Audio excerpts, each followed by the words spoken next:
All right. Welcome to What Are the Odds with Barnes and Baris. Barnes will be joining here shortly. All right. Let's just break out the old map C. Actually, first, should we do that? Or maybe first we will talk about some new polls and some new polling that we have done. Don't forget to like the video if you like the video and share it far and wide. Look, huge like tele-rally kind of feel to it at Madison Square Garden last night with former President Trump and his supporters. That was like a national rally. All right.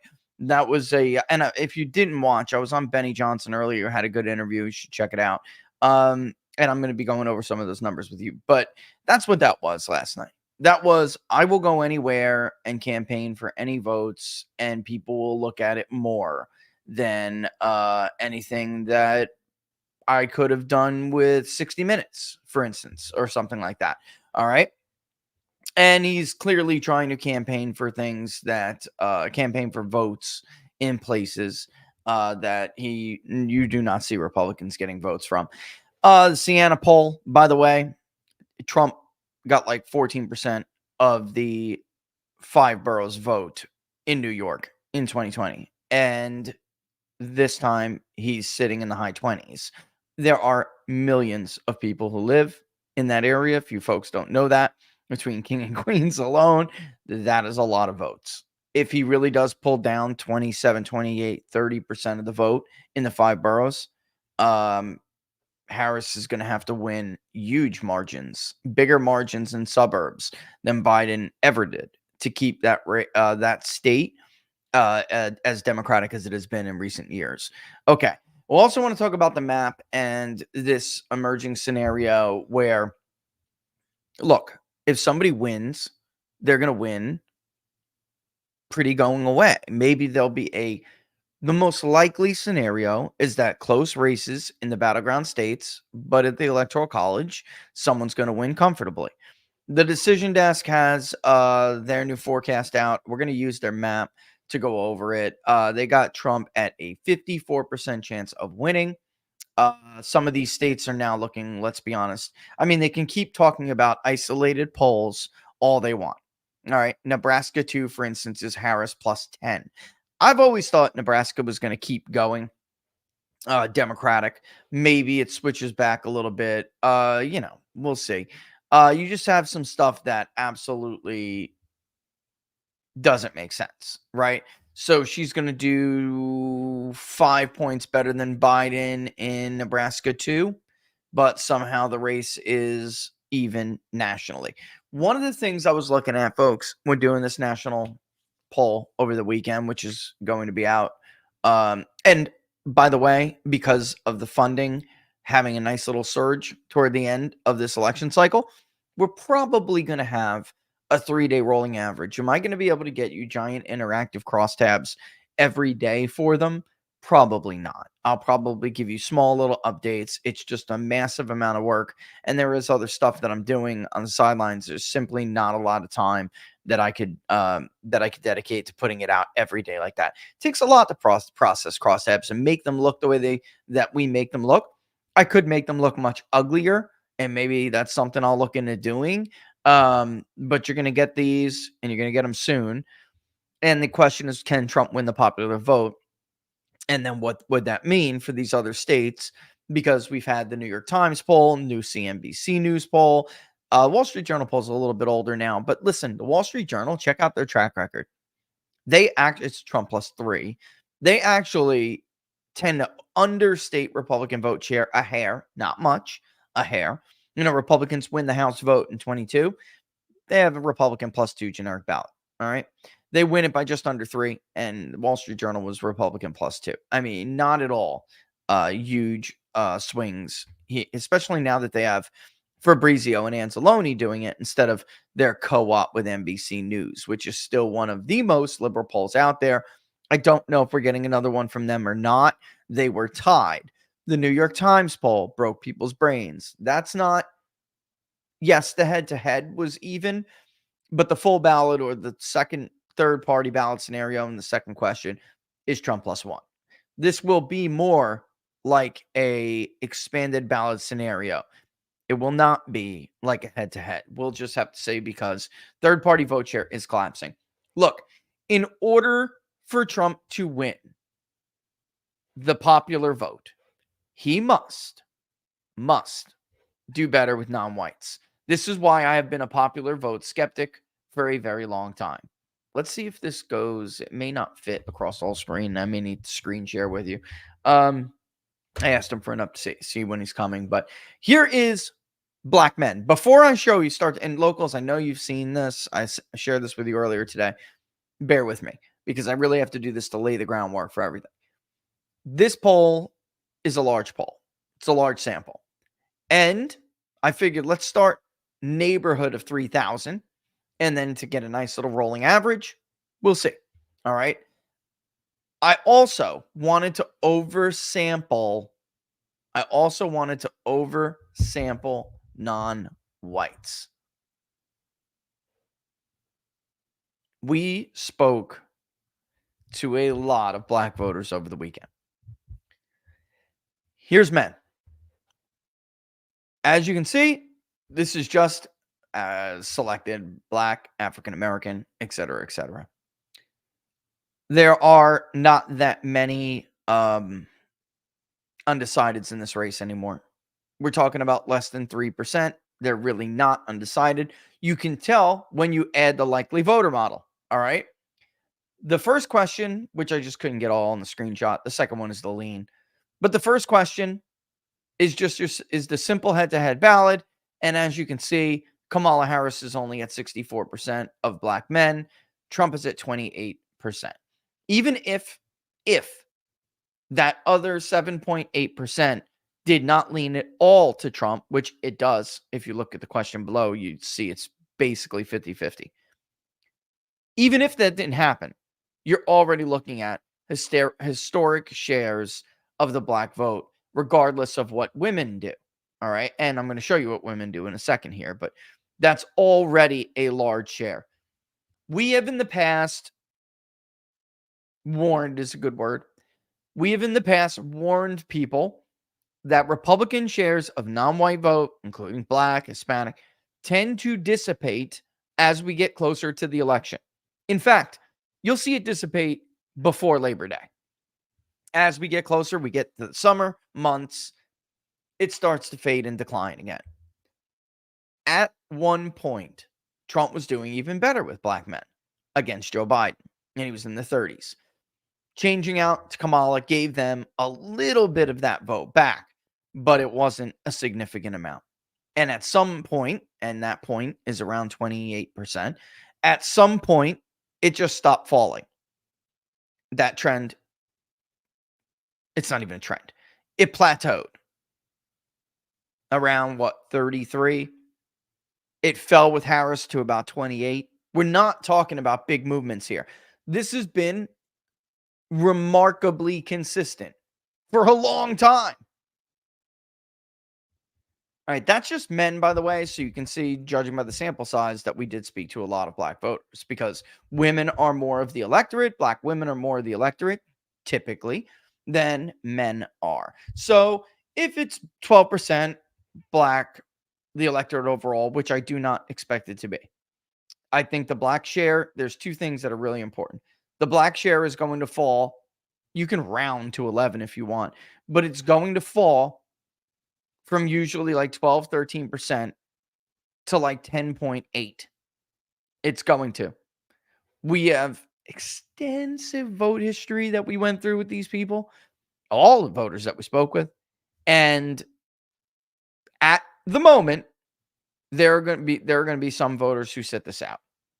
I think there's some small degree of anger with the fact that some voters chose Joe Biden. We don't hear about this. It's not reported. It's never in the media. But I think there's some measure, there's some degree. It doesn't have to be a lot. It doesn't have to be a lot. It could be a little bit, and it will doom Harris and her chance to win the Electoral College. It's just a fact. It's just a fact. All right. Anyway, 10.8%. And we also think that Hispanics is the second most important thing. We think Hispanics are going to probably edge out black voters as a share of the overall electorate by about 0.4 of a percentage point. All right. So 11. Black voters will be about 10.8 at this current track, and Hispanics will be about 11.2, which is also bad news for Kamala Harris when we look at the Hispanic vote as well. All right, but this is black men. What about black women? What about black women? Well, and by the way, we went back and said, who did you vote for in 2020? I mean, we know how close this is to reality. We know who may be lying. Black women actually tend to, if they support Trump now, um, there are other attributes that we look at in these voters that tell us they're a likely Biden voter. Black women tend to lie a little bit more. All right. And all voters do. If they no longer support that candidate or they're kind of, it's like embarrassed or a voter's remorse, they will lie about who they voted for, which is why recall to vote. It's a little tricky when people talk about waiting for it. All right. But here's black women. Right off the rip, Harris obviously doing better with her. She's taking 75.2. She also takes the leaners among black women 2-1, 63-33 among those who leaned, right? You can see 13% roughly were undecided. That represents 42 interviews. And Barnes is here now. I don't want to miss too much. 42 interviews told us they were undecided. And yet Trump still took a healthy third. This is only black women. And I think we probably will have the largest subsample of black and Hispanic voters of any national poll you've seen yet. All right. And we did this intentionally because there are some people pushing the notion, and Robert and I told you guys last week, they're doing it. They're being very, very misleading. And Robert, I just added so we can tell you they're being very misleading. Let me compare the poll to how they did in the exit polls and blah, blah, blah, right? We talked about this last week, Robert, that people are doing that to pull a con job on people when you have to compare like data. All right. And our poll certainly did not overstate Trump's share of the black vote, Hispanic vote, anything. Actually got pretty much spot on. But we didn't see black women increase. And that's why I think this is notable. They did. They more than doubled their support from Trump from 16 to 20. And just so, from when you hear, I'll just refresh this real quick. Here's black men, Robert. 63.9 for Harris, 28.2 for Trump. 7.8 were undecided. And when we lean them, they actually go half and half for each candidate, suggesting that Trump will end up roughly in the roughly 30% when that happens.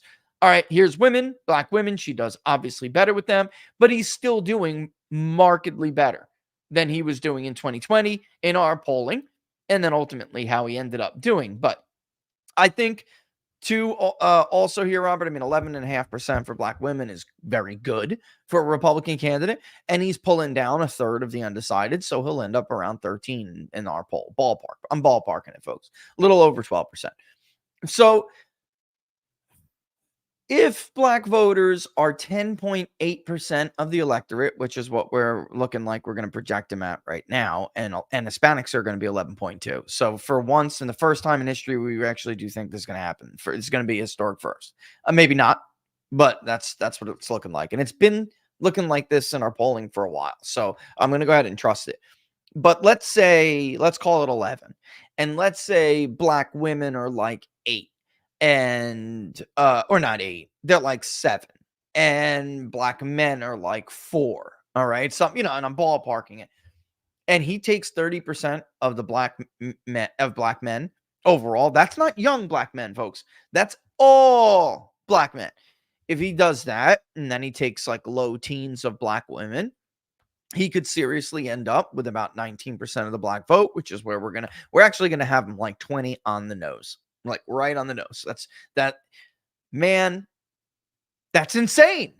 So that brings us back to, can he win the popular vote? Well, we're not going to cop out here, Robert. We're going to have track this thing throughout the week. And like I was telling the viewers, I don't think I could do like the giant interactive crosstabs. I just don't have the time, but I can certainly update it and give them like basic crosstabs quickly every day. And I think we're going to have the funds to do it based on how much we've been raising for the public polling project. And I'll stop the poll, Monday, you know what I mean? Like we did in 16.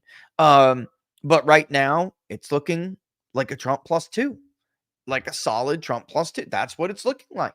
And it's like, can he do it? I've said for years, man, I was skeptical of it because you can't do it on the back of white votes alone. You just can't. And yet we're at a place now. It's October 28th, Robert. If his share was going to fall, it would have fallen already. What do you think? And then I'll show you Hispanics in a second, but go ahead. So that would be pretty consistent with I mean, I had back in late July, early August, Harris winning the black vote by a 65-point margin, 60 to 65-point margin. That suggests that she's going to come in beneath that. And I have the other reason why, like, I've adjusted my numbers. We'll get to them in a bit, but they're mostly predicated, and I'm curious what you're seeing. Not so much on voter shift as who's going to vote shift. In that the three groups that I've been tracking as saying they weren't that enthused about the election, they weren't paying a lot of attention, all those early metrics in the summer that then showed up in voter registration. There's these three groups of voters that disproportionately were dropping off their voter interest from 2020. Disproportionately then didn't show up in the registration rolls. Yeah. And now disproportionately are not showing up in early vote, no matter what state it is. Doesn't matter whether the state is Maine or Michigan or Florida or Texas or Arizona. Yeah. It doesn't matter where it is. It's three groups. It's young black men, young Hispanic women, and young non-college white women who, if you dig deeper, identify as moderate, who lean Democratic, independent but lean Democratic, are generally secular. In other words, they're not evangelical, they're not Orthodox, they're not conservative Catholics, they're non-religious. Well, that demographic is a Harris demographic by nature, if they actually turned out and voted. As you pointed out, people who self-identify as moderate 2/3 of the time are telling you, I don't really have strong opinions. I don't give a shit. I don't give a shit. Correct. And I think these voters just don't care. And they're not showing up. They didn't show up. They were saying they didn't care in the summer compared to 2020. And then they didn't. This is where the voter registration surge usually happens for Democrats in August and September. It didn't happen anywhere. Yep. And Pennsylvania just had its highest rate of Republican disparity just in the last week of voter registrations. Yep. That final push. It's sinking in for Ralston too, man. It's sinking in now. He's basically confessing that they don't have a shot in Nevada. He said he used the word wave today. Are overrepresented proportionately in a state like Nevada. Yeah. That, if you wonder why is Nevada trending, almost a double-digit shift. And in Nevada, early voting is predictive. In a lot of other states, it hasn't been. Nevada, it's because 80% of the state votes early. And so even though there was more of an election day shift in 2020 because Trump voters not trusting mail-in voting and the like, in-person early voting has still been highly predictive going back a decade. And Republicans are winning it for the first time ever at the margin they're winning. And as you've been pointing out, as even Ralston is now conceding, there aren't enough votes in the bank because of the registration losses. Nope. And where have these registration losses happened? Young black men, young Hispanic women. And remember when you were polling back in the summer, and we noted that Kennedy's vote had two different groups. Yeah. One group was clearly, impassioned about his kind of issues. But there was another group that looked like a protest vote. And remember, one of the groups that stood out like a sore thumb were Hispanic women. There are a bunch of Hispanic women saying they would rather vote Kennedy than vote Harris, even though they had a Democratic demographic profile, an ideological profile, self-identification profile. Well, these votes, they're just not turning out. Like some of the people have been tracking the white-black disparity because the black voter disparity down in Louisiana, down in Georgia, down in North Carolina, it's not, the enthusiasm is back to pre-Obama. It's 2000. Even now, people are saying what I talked about earlier last week and the week before, that we may see 2004 level racial disparities between the white and the black vote. But the other thing is, particularly democratically aligned Hispanic voter groups are also not turning out at the same rate they turned out in 2020. And this is showing up in California of all places. California's got a tighter.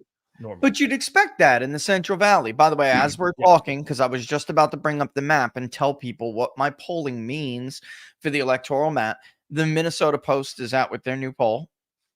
Her lead was once 12 points. It is now 2.4.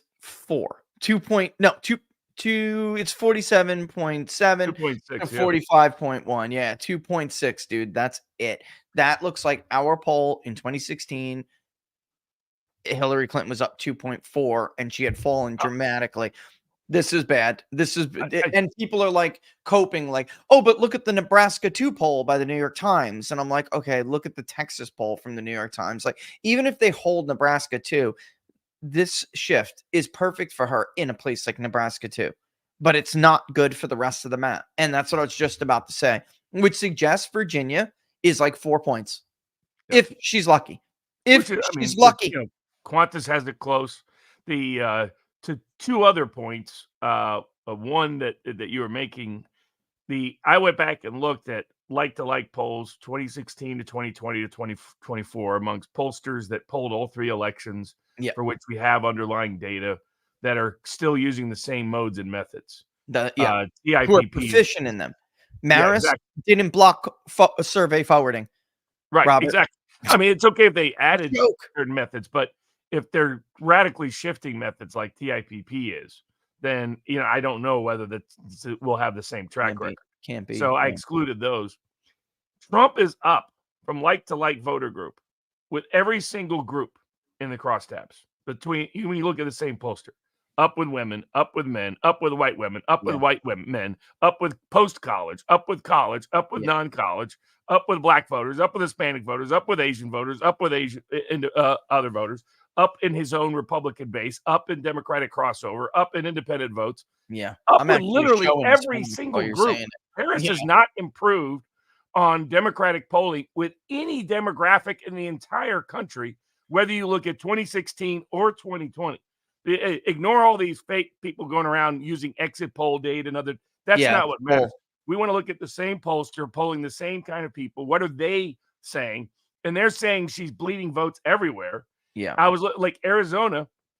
They have most of the polls have Trump winning independents even, which that's usually a Democratic leaning group in Arizona because they have a Republican edge. In Nevada, it tends to be a Republican leaning group, but in Arizona, Democratic leaning group because they're different kind of voters. They even there they have them up. I mean, I'm not like you can look at YouGov, you can look at Siena, you can look at Marist, you can look at these different pollsters. Amongst Hispanics, he's up. He's up by 30-point margins compared to 2016. Yeah, this is so big. I'm showing this right now on the screen. Hispanic women, he's certainly doing I wouldn't say worse, but like he's doing so well with men, he's gonna hit 40% of the Hispanic vote. Like, so he might actually beat her with Hispanics, period. Flat up, just beat her with Hispanic men. He may, and if he does, by let's say it's a big enough margin, I mean, could he carry them? I mean, theoretically he could, but he doesn't need to, Robert. He's just got to get like 40%, and it's ghost town. It's ghost. It's over. I mean, I originally had him losing Hispanics by 15. I think now it'll be 10. Now some of that's shaded probably where it's gonna end up here. I think he is. I think he is going to win Hispanics in Florida. What do you think? Oh, he is. Oh, he's winning them. He's already. I mean, in our polling, he's carrying every. It's like they made this big thing over that Puerto Rican joke at the rally, and like this is absolutely zero Puerto Ricans would give a shit about that joke. Like Puerto Rican. They'll think it's funny. Like she's losing every group to that Obama once even relied on them to carry the state twice. Even when that would also explain those bad polling. The New York Times bad data for the Harris out of New York City. Because you got the 30% in the 5 boroughs. Yeah, holy shit! Folks, and for those that 9 million people who live there, recognize like Florida's Hispanics are a combination of Cubans, Venezuelans, Colombians, Latin Americans, and Puerto Ricans. New York and New Jersey, it's disproportionately Puerto Rican. Once you get to places like Arizona, New Mexico, Nevada, Texas, that's heavily Mexican American. So you have different, and by the way, they'll be happy to tell you the difference between them. Yeah. That's the other thing with everybody. the Puerto Rican sure. thing. I was like, have you ever listened to a Puerto Rican? That they're not exactly bashful about their opinions about other groups. Let's put it that way. Not as bad as the Dominicans. I mean, they think people are biased towards Haitians. Just ask a Dominican what they think about Yeah. Haitians. You'll get like a 20-minute rant. Yeah.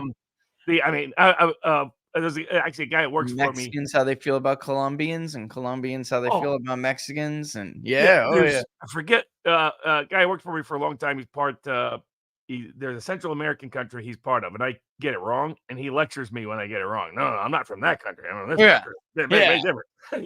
So there's just a lot of that pride in country of origin. But the polls coming out of Arizona, out of Texas, out of New Mexico, out of Nevada, out of California Yeah. are showing only, a small leads amongst Hispanic voters. And these are media university polls. And for those that don't know, back in 2016, they had Trump down by 30 to 40 points amongst Hispanics in the Southwest. So when they're coming out with Hispanics plus 10, Harris, Hispanics plus 50, I mean, that's a disaster, because that was the last democratically trending demographic group within the Hispanic vote once they started losing Puerto Ricans. It was one thing to lose Cubans and Venezuelans, Colombians, Latin Americans, some Caribbeans that are big in Miami. But it's another to lose Puerto Ricans, which is, that happened already. That was starting to trend in 2020. Osceola County was one of the biggest shifting counties because of the Puerto Rican shift. Yep. That's right. And Jim Lee and I both in 2022 tried to explain going into that race. I remember doing a Zoom call where he was like, we're going over the newest polling data, and he was asked if I would go on it. And I'm looking, and it's like everything that he had seen in the corridor, I could see. So like, you were never going to have a chance corridor south if you were losing those groups the way, like Obama, folks, Puerto Ricans were one of his most reliable Hispanic voting groups. He even kept Cubans pretty close. But once we started to see that in 2020, and it was like, it's curtains. There's just no way. So what if Duvall shifts to by 8 points or whatever? And I'm not saying so what. You want every vote, but I mean, it wasn't ever going to be enough. So if you lose 50,000 votes in northern Florida, but you gain 200,000 in South Florida, good, add 150 to the net and go. And actually it turned out to be more than that. He netted 200,000 more votes down there, period, alone, than the Miami area alone. So like, forget it, man. And we do, of course, I'm talking about regions here, but yeah, what else? I mean, there's a lot, that I wanted to go over and talk about here, but yeah, I mean, it's not, it falls completely in line with what I was going to bring up to you, which is this like idea that somehow, by the way, look, Suffolk has Trump up in Wisconsin. What? Like, so folks, if Minnesota is 2.6, let's say she gets the state, that is in line with how Hillary Clinton, won that state. And they may even, it may be even closer than that, because they're running up these numbers, man. And so did you see the ballot requests in Pennsylvania, the newest update? It was just not long ago, folks, in case you didn't see it. The reason it's important that Republicans were out requesting Democrats over the last over week now is because Democrats put their best foot forward with that mail. That's what they typically do. And it comes in hot and heavy after like 4 days. And then Republicans will try to close that gap on election day. Republicans were voting more in Michigan too. You're going to see the same thing happen in Michigan, because it was in-person early voting just started in Michigan. And they're going to do that way. But as these Republican ballots that were requested a week and a half ago, now start to get to voters, the Democratic advantage in returns is narrowing. All right. The advantage was only 9,000 folks today. That's it. Which suggests it's going to just keep closing. And there's a culture. Pennsylvania was one of the harder states to break through Republicans, man. Like that, when it came to early voting, and there was a lot of effort still being put into it. It just seemed like Republicans in other states were easing into it, better. And everyone's talking about how much more female it is. It doesn't mean anything. People are misreading, because as somebody who got hired to do research to see how to get a Republican to vote early, all right, women, like Trumpy as hell women, were easier to convince. They were more open to the idea, and definitely when it came to mail. Men were like, all right, maybe I'll vote early, but I'm still going in person. Like this is how a Republican man is. And a woman is not. She's like, whatever, I'll go early if I can go early, but it's just easier for me to just mail the ballot back in. So they were much, much, much easier to convince to drop that vote in the mail and track it on the website and make sure it gets counted, because there are apparently shenanigans going on in Pennsylvania, as always, which Robert and I told you was going to happen. You just have to, Republicans have to outvote the shenanigans. It's because you have the numbers to do it. Look at Nevada. Look at that ruling. What is it now? 3 days, Robert, they have to get that ballot. Come on, man. 3 days after the election? Come on. Well, there's impact on all that now because the Fifth Circuit ruled that federal law requires the ballot be received by election. I don't understand how they could try to go forward with this. I don't understand. They're taking a big gamble because now those, if it's close, Trump camp can sue and say, set all those ballots aside the Fifth Circuit until it's resolved whether those ballots are legal ballots or not. And they've created, so any state that's allowing ballots to be received after Election Day, Nevada is a big one, is putting itself at risk. It may all be moot because it won't be close anyway. Like right now, but for those that, haven't followed us in the past, we don't put a lot of emphasis on early voting data in general. It's only specific things we're looking for that have been predictive in the past. Right. Partisan difference hasn't always been predictive. Reason why we're talking about Pennsylvania is that the Democrats have in consecutive elections used massive mail-in voting edge to swamp Election Day. Very easily, Oz may have won had everybody voted on Election Day in Pennsylvania. Without a doubt. He had the chance to do it. Yeah, absolutely. What it was is there was too many votes that came in by mail that gave Fetterman too big of an edge for Oz to overcome. And that's partially why even the polling data was, couldn't get a clean read on turnout factors and mail-in factors. So Republicans needed to eat into that so that they didn't depend solely on a huge Election Day surge to try to overcome that again. And that's what they've achieved. But in the other places, we're looking at baseline trends to trends, 2020 to 2024, 2022 to 2024. But in particular, what we've talked about is on turnout, you want to look at low propensity voter groups. You can look at them demographically, look at them by county, look at them where states have the information, by race, by age, by party. In some states, Arizona and Nevada, but especially Nevada, and to some degree Florida, but Nevada probably more than any other state, because almost everybody votes early, has been extraordinarily predictive of the outcome. The Democrats know going into Election Day how many votes, what they call a firewall, how many votes they can withstand losing on Election Day based on their partisan edge. Because in Nevada, independents tend to split even. Sometimes they'll trend one, and that's an issue that you talked about. We should talk about. But so you're looking at the shift from the baseline of 2022, Republicans are running almost double digits better in margin pretty much everywhere in early vote and mail-in vote. Second factor I was looking at was I'm concerned about risk of fraud with mail-in voting. So I wanted mail-in voting to be a lot less than it was in 2020 to reduce that risk of fraud. Mail-in voting is down by at least half across the country. In some states, 80 to 90% declines. So that's promising for those of us who believe mail-in voting presents the greatest risk of election integrity issues. The third factor looking at was demographics, what's happening with Black voters, Hispanic voters, age, younger voters, but looking at by county of where they're voting, and then looking at party. And there, low propensity Democratic voters are not voting early.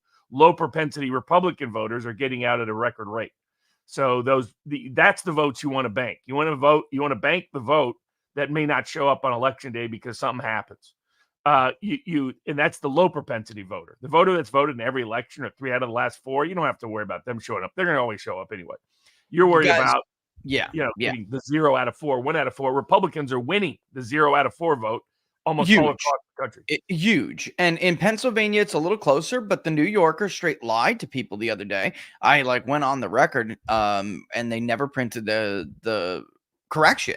They said that Democrats were outvoting Republicans with low propensity voters. What they said was in the raw vote, which of course, because they vote more by early and by mail. As we got into in person and as we got closer to election day, that was all going to change because the percentage of voters that Republicans are delivering ballots are high. Their low propensity vote is higher as a share of their vote than it is for Democrats, meaning they have more reliable voters left. That is still even the case in Arizona right now. This is like we get the stuff from Decision Desk. Obviously, they track a lot of this stuff. And by the way, Michael's pretty much in the same ballpark. And this is Yeah, Justin's, he I said guess. it's gonna be the most Republican-friendly electorate in the modern era since '04. This is unbelievable. Look at, and just so people, yeah, I mean, look at this is 0 out By the of way, a little tidbit. 4. You Yeah, know what it means? It means Gallup's gonna nail it again, right? again, I mean, I don't I even saw wish I there's missed a Gallup. national poll that has our generic ballot R+4, which almost I never happened in 2022. People forget how the media polling was all wrong in 2022 about the national ballot. Yeah, They got yeah. caught up in individual elections and whether those equaled red wave or Dude, not, morning ignoring, consult you was know Democrat +5, bro. Yeah, I know, exactly. But now I mean, wouldn't it be amazing if Gallup nails it again? We end up with an R-3 electorate. It'd I be mean, which is it was exactly what their affiliation data predicted, and it's been on the nose now 4 cycles in a row. it it's not totally crunched and done yet, but like it looks like our poll is going to end up like Trump +2.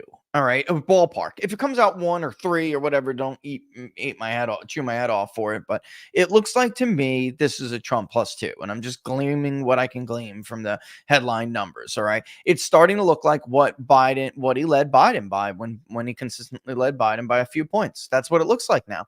What was it, Here's what was it you Arizona. agreed to take a shot of? It's Yeah, I from don't the popular remember. vote? He's in here, no doubt. Let's see where he is. I guarantee you he's in here. Is he? I actually don't see him. I'll know him when I see him. I forgot who started that, but he will probably pop in here soon. He usually drops a super chat. But I'll you guys remember who it was? It was on YouTube. I remember that.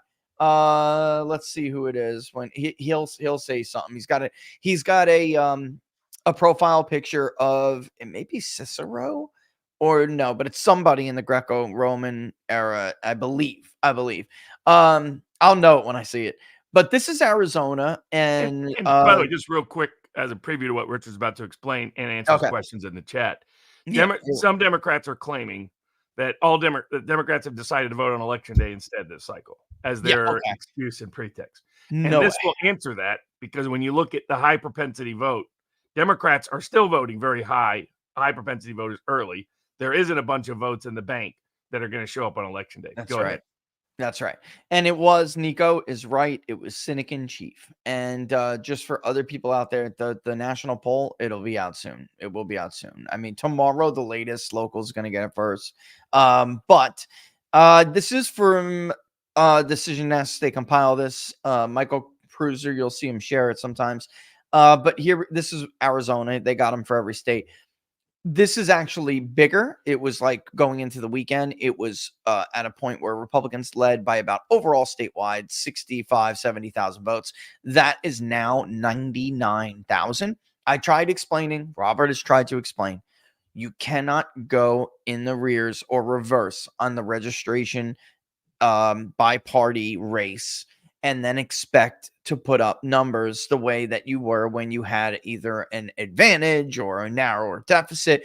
Right now, the final Secretary of State update for Arizona is just about R+7. It is the largest advantage any Republican has ever held in voter registration by party ever. Okay. And this is why I mean, Trump won it when it was R+4, and then he lost it when it was R+3. Maricopa was like R+1, I think. Maricopa's back now to almost R+4. And we can actually take a look at it, and I can give you exactly how much it is. I can look up the voter file straight up in a second. But the propensity is here. Arizona voter propensity. 0 means they have never voted in the last 4 elections. All right. And we'll always say 0 out of 4. or 1 out of 4. 4 out of 4 means they are the highest frequency voter. That is your voter is going to show up on election day if you're a Republican, and you don't have to worry. They're going to come out. I mean, of course, you obviously contact them, but those are the ones you deal with last, frankly, because you want the low propensity out of the way, banked in the system already and done, so you don't have to chase them down on election day because they're difficult to get to vote. All right. Republicans, 57,007 early votes from 0 out of 4 propensity voters. Democrats are only 38,612. So going into the weekend, all last week, the 0 out of 4 race was typically R plus 12,000, 10,000, stuff like that. They've now blown this so wide open. It's almost 20,000 for 0 out of 4. All right. 1 out of 4. Same situation, 61,918 for Republicans compared to only 43,789.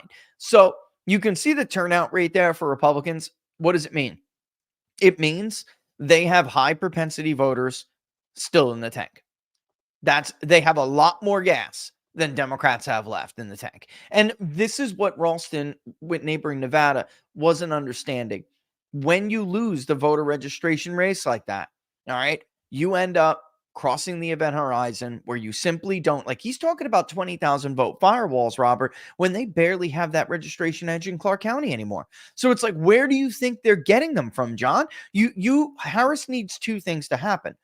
One, she needs to win independents now by a ridiculous margin. The problem is most of the recent polls actually show Trump winning independents in Nevada anywhere between 1 and 7 points. The Wall Street Journal was ridiculous. It was like 20 points or something. So, like, obviously that's an outlier, but that's why they had Trump ahead by 6.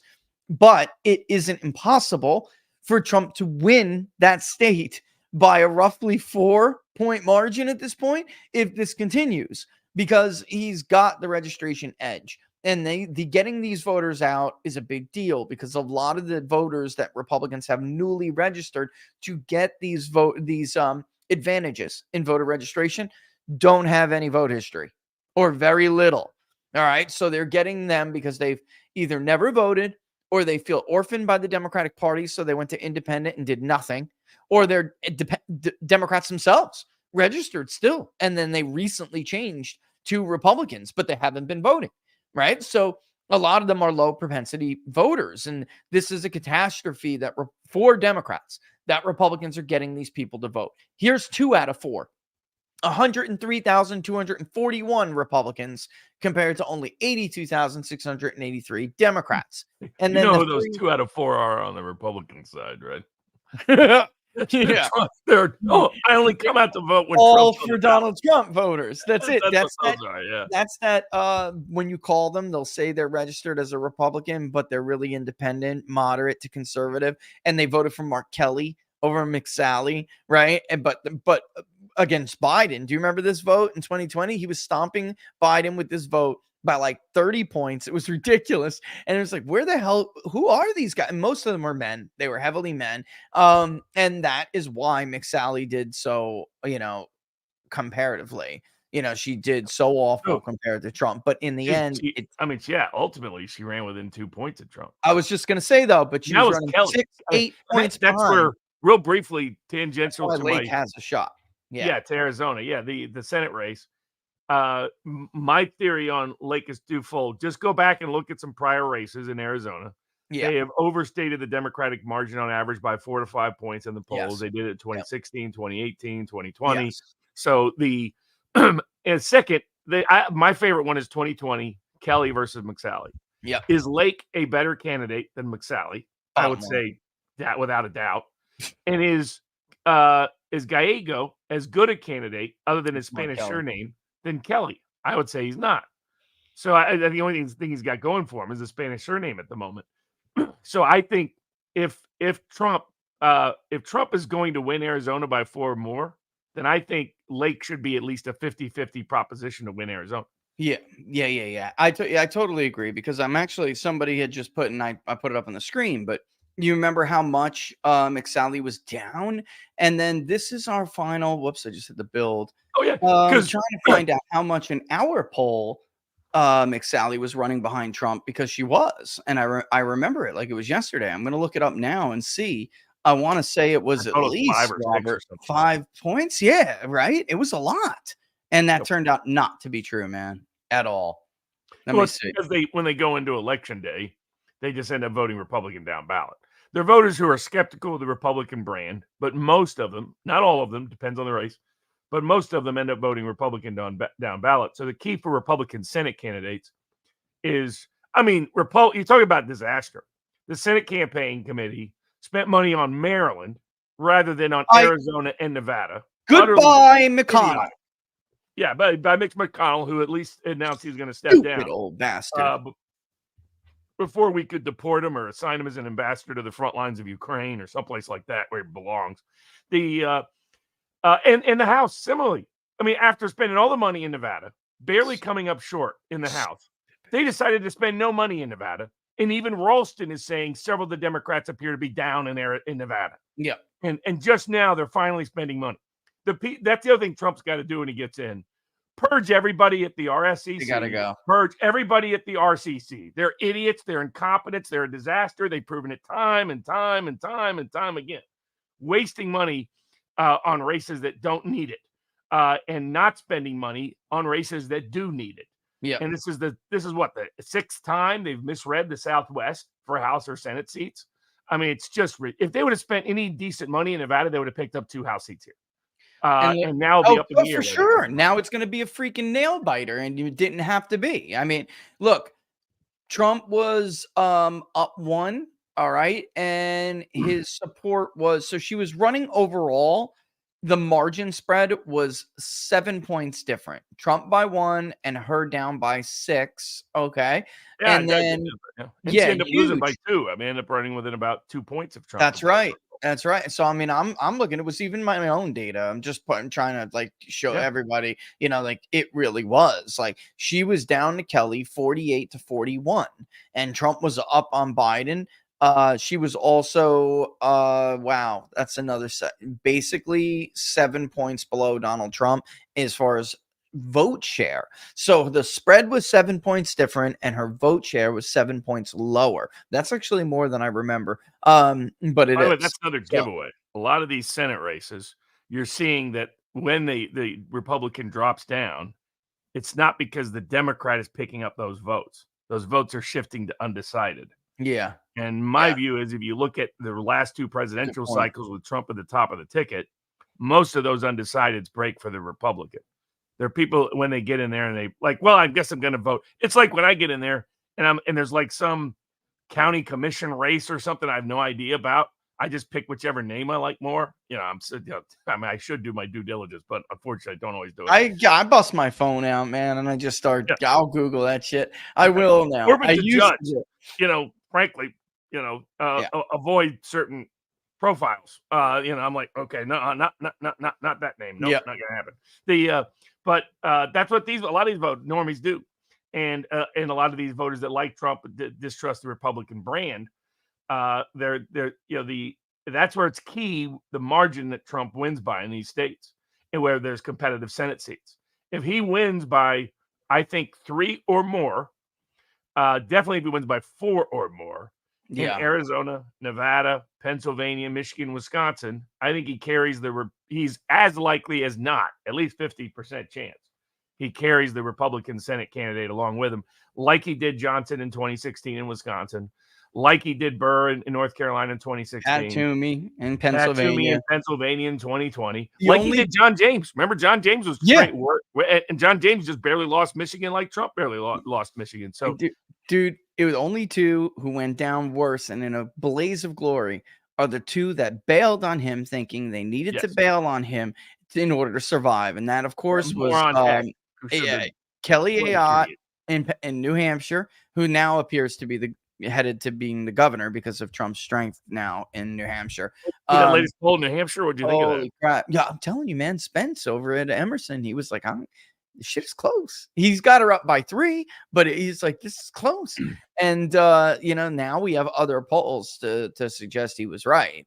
Because when did Spence poll that last 2 weeks ago? So I mean, it was already close. That so and they're headed back there, Robert. So by the way that they're acting that it is in fact close. Minnesota, obviously, the Min Post folks actually did pretty decent in 20, but in 16 they did not. They overstated Hillary Clinton by 5 points. So she can't afford a 5-point overstatement. She just can't.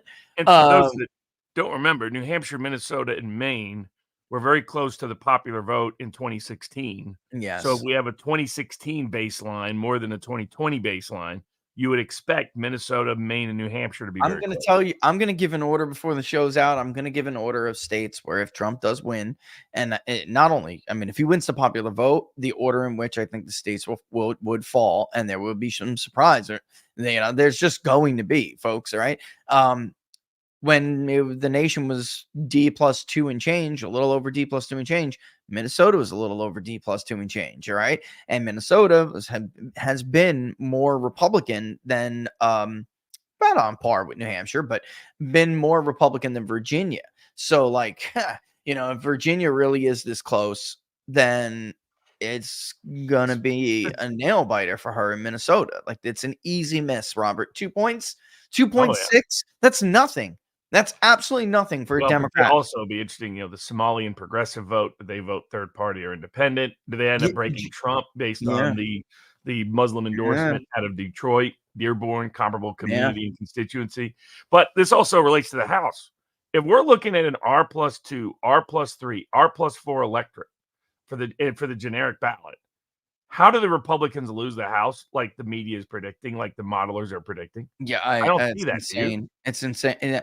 No, because there are some states where they're going to gain. I think that Cook is probably right about New York, and that's what my gut is telling me, where they'll do better in New York. Why?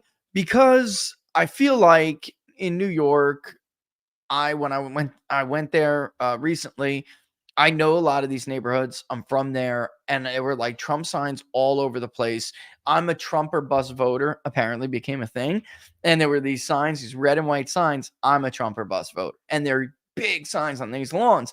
But next to it was the Democratic congressman or woman, and it's like, oh man, so like these are ancestral Democratic voting areas, working class vote, so like it wouldn't surprise me if he does, like, for instance, really well in the boroughs, but they don't. And then there's, by the way, guys, did you see the lines over the weekend for in-person early vote in New York and Suffolk? Trump won that county both times. And those lines were massive. So like when people were mocking whether or not what's his name could get close for governor in 2022, it was like we're looking at that early vote turnout, and it mattered. It did matter. And a lot of your key New York races are came upstate. close. Yes. And that's where I think maybe they'll pick off 1 or 2 that they lost before. Maybe they'll pick off 1 or 2 in the Central Valley in California they lost before. Yeah. Though I think I can't ever pronounce his name. Valadeo. He always survives. But if it's an R+2, +3, +4 electorate and Mexican Americans are swinging like they are, I don't see Valadeo going down. And then I think in all these seats that lean Republican, I mean, of the 34 House seats that are toss-ups or close, 2/3 of them are seats that Trump won before. So it's like, what's the likelihood Democrats hold all those seats? In 2022, people forget there was a red wave from a national perspective, R+3. They just held on in a few states, Pennsylvania, where they needed to. Yeah, to the Midwest. Because Republicans didn't have to get out of the vote. Correct. And now that's changed. And that's what I'm saying. If we're in an R+2, R+3, R+4, where Trump voters are voting in the Midwest. Yeah, because they're voting in the coming out. Right. I see Republicans more likely to gain seats than lose seats in the House. And they shouldn't be underdogs to keep the House. Well, people forget 2020, they were predicting Democrats were going to take the House. 15 seats. 15 seats. That was cool. Remember the Politico report, brother. 15 various people game for Democrats. We're libeling both of us from 2020. Yep. Yeah, forgetting all of your polling data. Polling data showed, very tight pretty much everywhere, and ended up being very tight. Nobody else was showing that with any consistency in the polling data. Right. And a little brief tangent.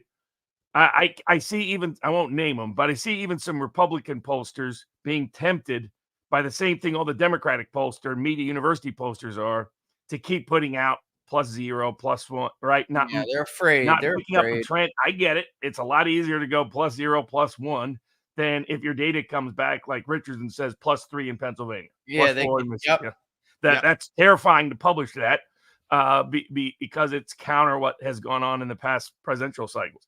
But I think it's what is the case. But if you go back and look at Baris's data, dead on accurate repeat, same in 2022, predicted R+3 generic ballot was R+3. Yep.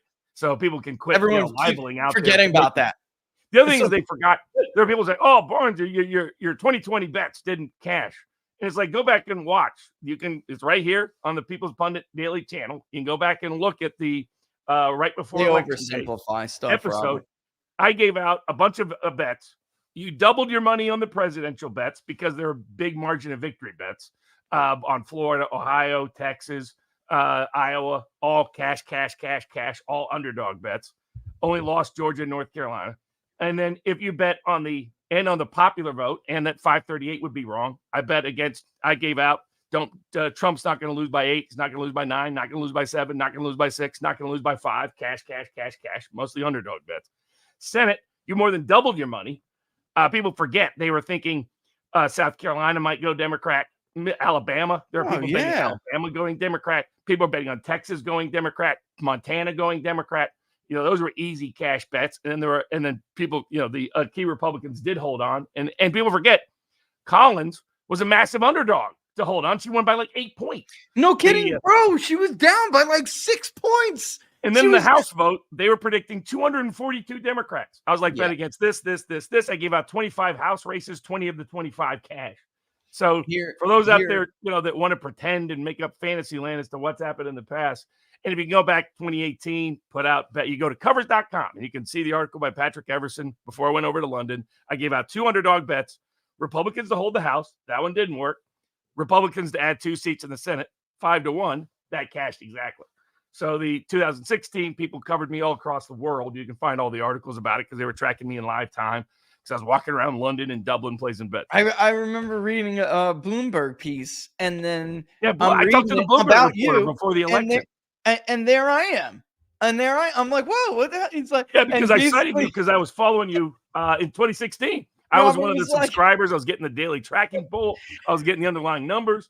That's what I mean. When I was over in London, Trump was like 8-1 to win Wisconsin, 10-1. I mean, it was 2-1 to win straight up. But it was like 8-1, 10-1 in these Midwestern swing states. They were completely out of touch. It was a rough time, man. And I remember reading that Bloomberg piece, and you were like, I can't remember exactly what you said, but you said something along the lines of, and they're like, but all the polls, and you were like, yeah, those polls suck. I read the polls that don't suck. And then you cited me. And I'm just laughing hysterically because that was a rough time, man, back then. I mean, it was not cool to be me. It was not. Here's why Republicans, obviously, I think are favored to hold the House. I do. All right. Number one, again, the big thing. Excuse me, I got the hiccups. Trump is on the ballot. All right. It's not as and by the way, with those predictions, as people tend to do, I want to oversimplify shit. These dudes are like passing around a poll in Georgia from April, trying to say that I was wrong because I had Walker up by like 4 or something. That was April. Our last poll was Kemp +7 and Walker +1. Walker lost by 1. That's a good poll, Jack. And Kemp won by 7. All right. The only one that pisses me off is Pennsylvania, and that was just turnout modeling, which is bringing me to my next point. This is why Republicans are favored to hold the House. Trump is on the ballot. Oz, others, they lost because Trump was not, and they cannot get this voting group out unless Donald Trump is on the ballot. Excuse me for being skeptical that all of a sudden these people aren't going to come out. They are coming out. We just went over it with you in Arizona. Arizona is going to be 85% mail-in vote, folks. They are coming out. Here is the second thing. We're now up to 42 on Real Clear Politics. I was at 39, but I do agree with the 3 that they added, which were toss-ups in the House. Of those, only 18 are Republican.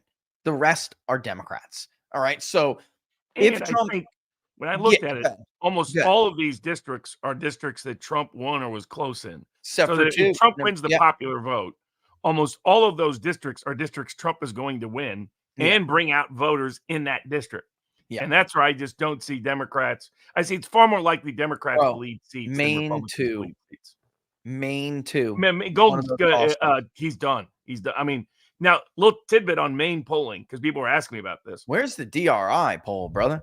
Come on, guys. Even the pollsters that have been good. Now, one of them has Golden down, by the way, already, and Golden's never been down in their poll in Maine too. So that really means he's toast. Even with the ranked choice voting and the rest, he's not going to hold on. But to give people a reminder, even the good pollsters in Maine that have been close on the presidential race have been terrible were terrible in the Collins race. They were. So I mean, they had Collins losing by an average of 7 points. Now, not like New York Times bad. Remember, they had Collins losing by 14 points. Now, not Quinnipiac bad. They had Collins losing by, I think, 21 points. Also, do you remember they had Trump losing the 2nd congressional district, brother? Yeah. Oh, yes. I mean, multiple times. They put in both 2016 and 2020. They managed to predict Maine too, which would go nearly double digits for Trump. So under the hood, with the history of Maine, is a very tough state to poll. Well, how bad is it? How bad is what Robert's saying? Let me show them how bad the poll. Here's 2020. Okay. Here's dude. Yeah. Colby College, Golden plus 25. Yeah. Pan Atlantic, Golden plus 27. The Bangor Daily News, which is actually one that has at least done well in the presidential race. This very poll predicted Trump would win the second by 8 points. He did. They unfortunately didn't do great with Collins again, but they did show Collins had a chance, right? Right. But Golden plus 18, folks, he won by 6 points. Exactly. All right. They literally were predicting 3-4 times the margin that he actually got. Maine too is a pain in the ass. I love the people there. I love it. I love the place, the people. It's one of the most beautiful places in New England. It is. Well, but it's a pain in the ass to poll, bro. I dug in the data, and it's a similar story to the national story. So people ask, why is Trump doing better in a lot of these national media university polls? Yeah. It's because the groups that they have polled well in the past, young voters, millennials and Zoomers, black voters, Hispanic voters, decently they've got. Those voters are the ones swinging heavy to Trump, and that's what they're detecting.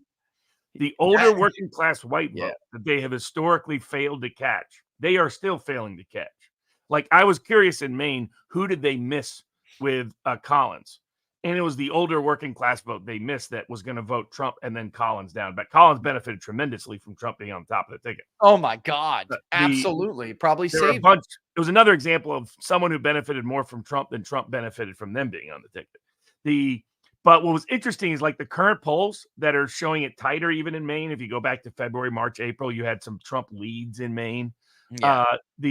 They're still missing the older vote. Like, for example, they have the younger vote in Maine, under 45, voting for Trump. Yeah. And the only reason why some of these polls show huge leads is they've never been, their older vote tends to be like plus 20 Democratic. Well, you just look at the registration. It's not plus 20 Democratic.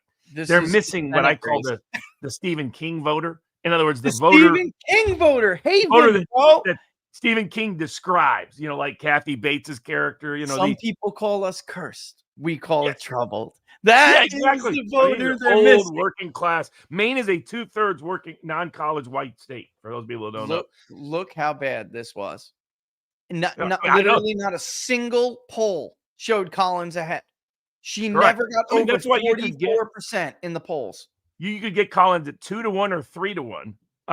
When I gave it out on this show in 2020, it was a huge underdog cash. That if you that's why the Senate bets paid out at like 2x. House bets paid off at like 3x. Jurier says that DRI did do their final poll last week. He was tagging me on X. Sorry, it just blazes through. Harris +7. Ugh, then they're going to screw it up. This is the one that already, in my view, means Golden's dead because they have historically overstated Golden, and they have it dead even. And they have it with 20% undecided. What did they have the 2nd congressional district Trump up?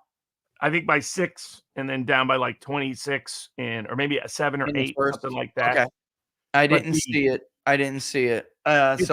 What's interesting is District 1 is where they miss a lot of the blue collar vote. In other Yeah. words, they get the District 1's that for DRI tends to be lopsided, college educated in District 1.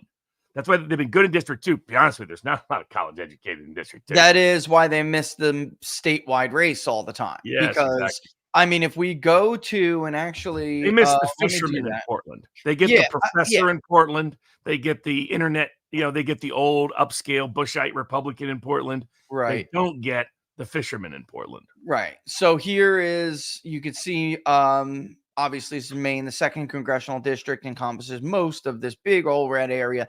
You see these little Everything out of tiny townships, rural these countryside red, outside of Portland. yeah. This little these red townships that are outside of, I mean, it's technically in the 1st, obviously. Yeah, They can't pull this very well. They get Portland, that's and then exactly it who they're jumps not over getting. where Denmark and Freiburg are, and that's where all your responses come from when you're polling Maine. And I've done it. I know it's a pain in the ass. You're like, what about the rest of the southwestern part of the state? And you just can't get it. And it's just like very, very difficult. So unless there were huge swings, huge in some of those bluer areas around Portland, they're not going to catch it. They're just not. 20% undecided, though, is basically a cop out. I'm sorry. You can lean those people. We will not be copping out. I'll show you what it is before the lean. But Trump is now, I mean, the undecided vote is so small, especially among those who are certain to vote. It has gone to like nothing, Robert. By the way, in our poll, he's now winning in the 30s of the Muslim vote, which is just like, what? I went back and checked with 2020, our final poll was 21%. So he's now in the 30s. So that's real. I think that's showing up in some of the other vote, because it's like New York Times had a massive shift in the vote that's not black, not Hispanic, not white. Yeah. By the way, New York Times is still underestimating the white working class share of the electorate. So they've done this consistently in their national polling data. So you can look at Catalyst, which is a Democratic data source. Yeah. They have consistently had the non-college white vote being about relative, like 4 literal points, 10% to 15% higher than the New York Times. New York Times again predicting only a 68% white electorate. They're again predicting, and most of that is not white college plus, it's white non-college plus that they're taking out. If you adjust their poll to show we have just a 2020 electorate, which is 42% white non-college, for example, 30% or 29%. We got it at 41. That's what we got it at right now. Exactly. 41. Just that adjustment, that poll that really had Trump up 1, but they pretended otherwise by mixing around the ballot. What the hell were they doing? It's Trump plus New York 1. Times poll would be the same as yours. They would have Trump up 2 to 3 if you just make that one adjustment in demographic projection. Yeah, Matthew from New Hampshire saying that, Rich, I know you're a New Hampshire skeptic, but I'm living here, and if Trump wins, I live here, and if Trump wins the popular vote by 2, he's going to eke it out in the state. I mean, look, that actually is what suggests if you look at the national vote compared to New Hampshire, it did move to the left more, basically in line with the nation. So, it was Hillary plus 2, and she barely eked it out. But when the nation then moved 6.5 points to the left, really, I mean, no, it was 2.5, excuse me. Yep. When it moved 2.5 points to the left, New Hampshire moved more. And the reason I would attribute that to mail-in voting, but the bottom line is you still have to recognize it. So that's why I'm still so skeptical. That, and every year it gets more educated and more educated. Like the state. The last part is the big. That's why, by the way, I still like Maine is more likely to flip than New Hampshire. Maine has been very close to where New Hampshire is in both election cycles, but it's a more blue collar state. So the possibility that it swings back towards Trump is better than New Hampshire, because while Maine continues to get almost more blue collar, but at least as blue collar, New Hampshire is losing its blue collar majority vote. But the appearance of Nikki Haley on the trail, normally I don't say endorsements matter and stuff like that matters, but for Nikki Haley to really like throw her weight behind Donald Trump like that could help him in areas like that. Like those are, it's a big. I'd say the other thing is Southern New Hampshire was a growth area that had a lot of young suburban type voters turn out to vote 2020 that I don't think are going to turn out at the same scale in 2024. So that would make New Hampshire more like 2016 than 2020. Second factor is New Hampshire might be another one of those states. It was a state Harris never played well in. She was going to skip in the Democratic primaries even in Yep. 2020 because She's it was not so playing. bad. She was going to go Iowa and then South Carolina. Yep. That might be another state that may be part of the phenomenon of us looking at 2016 as a better baseline than 2020 is that Harris is more like Hillary than she is like Biden. And so that might be a factor there in Southern New Hampshire as well. And then the third factor that you've been tracking that was big in the Northeast were Yankee voters were a group he really bled with between 2016 and 2020. And now they're not, he's not getting crushed as badly with them. And that's showing up in polls in like Massachusetts and Rhode Island and Connecticut and upstate New York and other places. So if that happens in New Hampshire and we have something that looks like a 2016 baseline, then yeah, he absolutely wins New Hampshire if he wins the national vote. Yeah, I was talking to somebody before, and he basically said, that he thinks we're gonna get this real quick. Like we're gonna get a sense of where this is Yeah. real quick. Interestingly enough, my Florida poll, which I've just been so busy, it's not the priority. I know people wanted to see it, but it's not a priority like Pennsylvania and national polling was a priority. Right now, the early vote, I thought you would find this interesting, is Republican 45.1, Democrat 33.7. We had Democrats actually only 31% of the electorate in Florida, which makes sense with what we're seeing with the early vote because they'll actually fall more folks as time goes on. All right. So, in other words, more independents will eventually start to cast their ballots and they'll do it late. And then of course, Republicans. So they'll drag their share down. We have it Republican 42, Democrat 31, an R plus 11 electorate. I mean, let me just give you, this is actually what I wanted to show you. Hillsborough. This is all combined. R plus 2.5. Duval, R plus 3.4. That's almost exactly what we have Trump leading by in Duval. Pinellas, R plus 3.9. Miami-Dade, R plus 5.5. Duval tends to correspond with Georgia. Georgia tends to vote 3 points more Republican than Duval. That would suggest Georgia's done. Cooked. Listen, most people don't think Georgia's in reach for her anymore. That's just the truth. It's like everyone's afraid. You said it before, like this is a cop-out thing going on here. Everyone's afraid to do two things simultaneously. Understate Trump again, but they also don't want to say what they think, which is that they think he's about to run away with it. And it's like not really going to be that close. Michael, it was like called all these polls out from Decision Desk. He called all these polls out a couple of days ago, man. He went on this podcast and he was like, they're all going to miss. And I'm not saying they can't all miss in one direction, but like they have not fixed the problem. It's what you just said. The shift that you're seeing in the polls is really just the groups that they've always been able to poll moving to Trump, away from where they were from Biden in 20. It does not mean they fixed the working class in certain regions specifically. And you can see that like clear as day in the regional data in the New York Times poll. You can see it clear as day. So it means they're actually like up in Pennsylvania and down nationwide. That's right. Still missing the same voter they've always missed. The same voter. Exactly. And that's why like Suffolk, if it turns out that that Wisconsin, for instance, it's really like Trump plus 3 or 4 or 6, all right, or whatever. That's how it's going to happen because, yeah, they got, and again, you can see it if you look in their poll, they got the voters in WOW who were like, you know what, maybe I'll give Biden a chance. And then now are not and are going back to Trump. They got those voters. They got Green Bay voters. They got, some of the Dane counties, not Dane, but outside of Milwaukee, the slivage outside of Milwaukee's Dane's always going to be 20% Republican. It's just the way, But I don't think the turnout. I mean, she's not doing rallies in Madison because turnout is good so far. That's right. It's not. It's pathetic. No, and if you look at Pennsylvania, Democrats are doing great in all of the white wards in Philly. That's where they're hitting their numbers and the suburbs not in Philly always itself. Actually, many wards, especially the non-white wards in Philly, they're down. All right. But they're hitting all their 2020 targets in the suburbs of Philadelphia that are white and very educated. And everywhere else, they're lagging bad. So it's like, that is not a good sign. And they were only able to hold on. Robert, one other aspect to highlight because this factors also when you're trying to project how independents are going to vote in these states that have Yes. big party Wanted to preferences. talk about that. Yeah.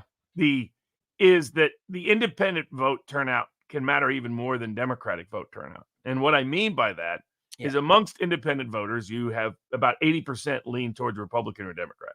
Only Yep. 20% of the independent vote is truly independent, Truly persuadable. unaffiliated Yes. vote. And that's a very populist vote historically, if you look at their underlying ideological metrics. Yeah. Oxford did a great study on them, actually. Exactly. So did Pew, actually. Yeah. So if low propensity Democrats are not turning out, it is very likely, even more likely, that low propensity Democratic leaning independents are Yeah. not turning out, which That's what means that Ralston. independent vote that you Yeah. might see in the polls is close or leans Harris or whichever direction. It's bullshit.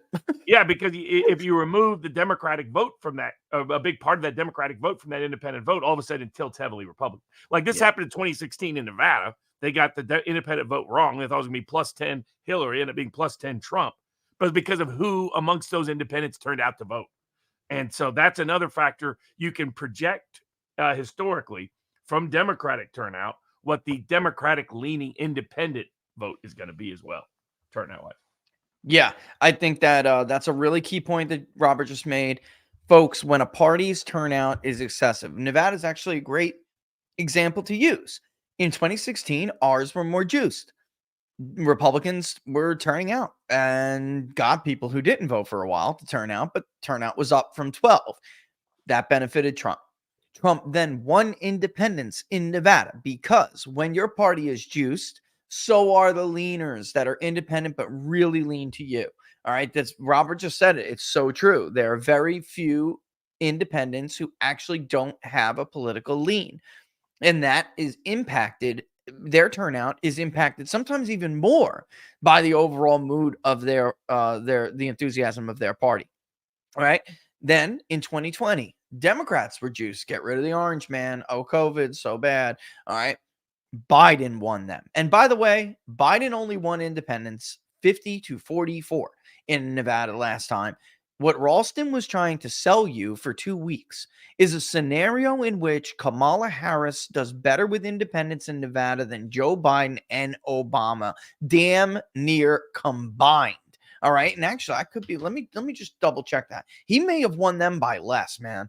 And this is why Dean Heller in 2012 was able to eke it out because Republicans actually did turn out slightly higher. It's just that Obama won so many of his own base. And at that time, Obama's base, the registration edge in Nevada was much larger. So for Obama, he could actually squeak it out. He could. And I was right. It's 50-44.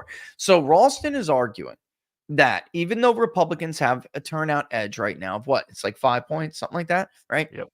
That which it's never had, by the way, in any presidential cycle. Never.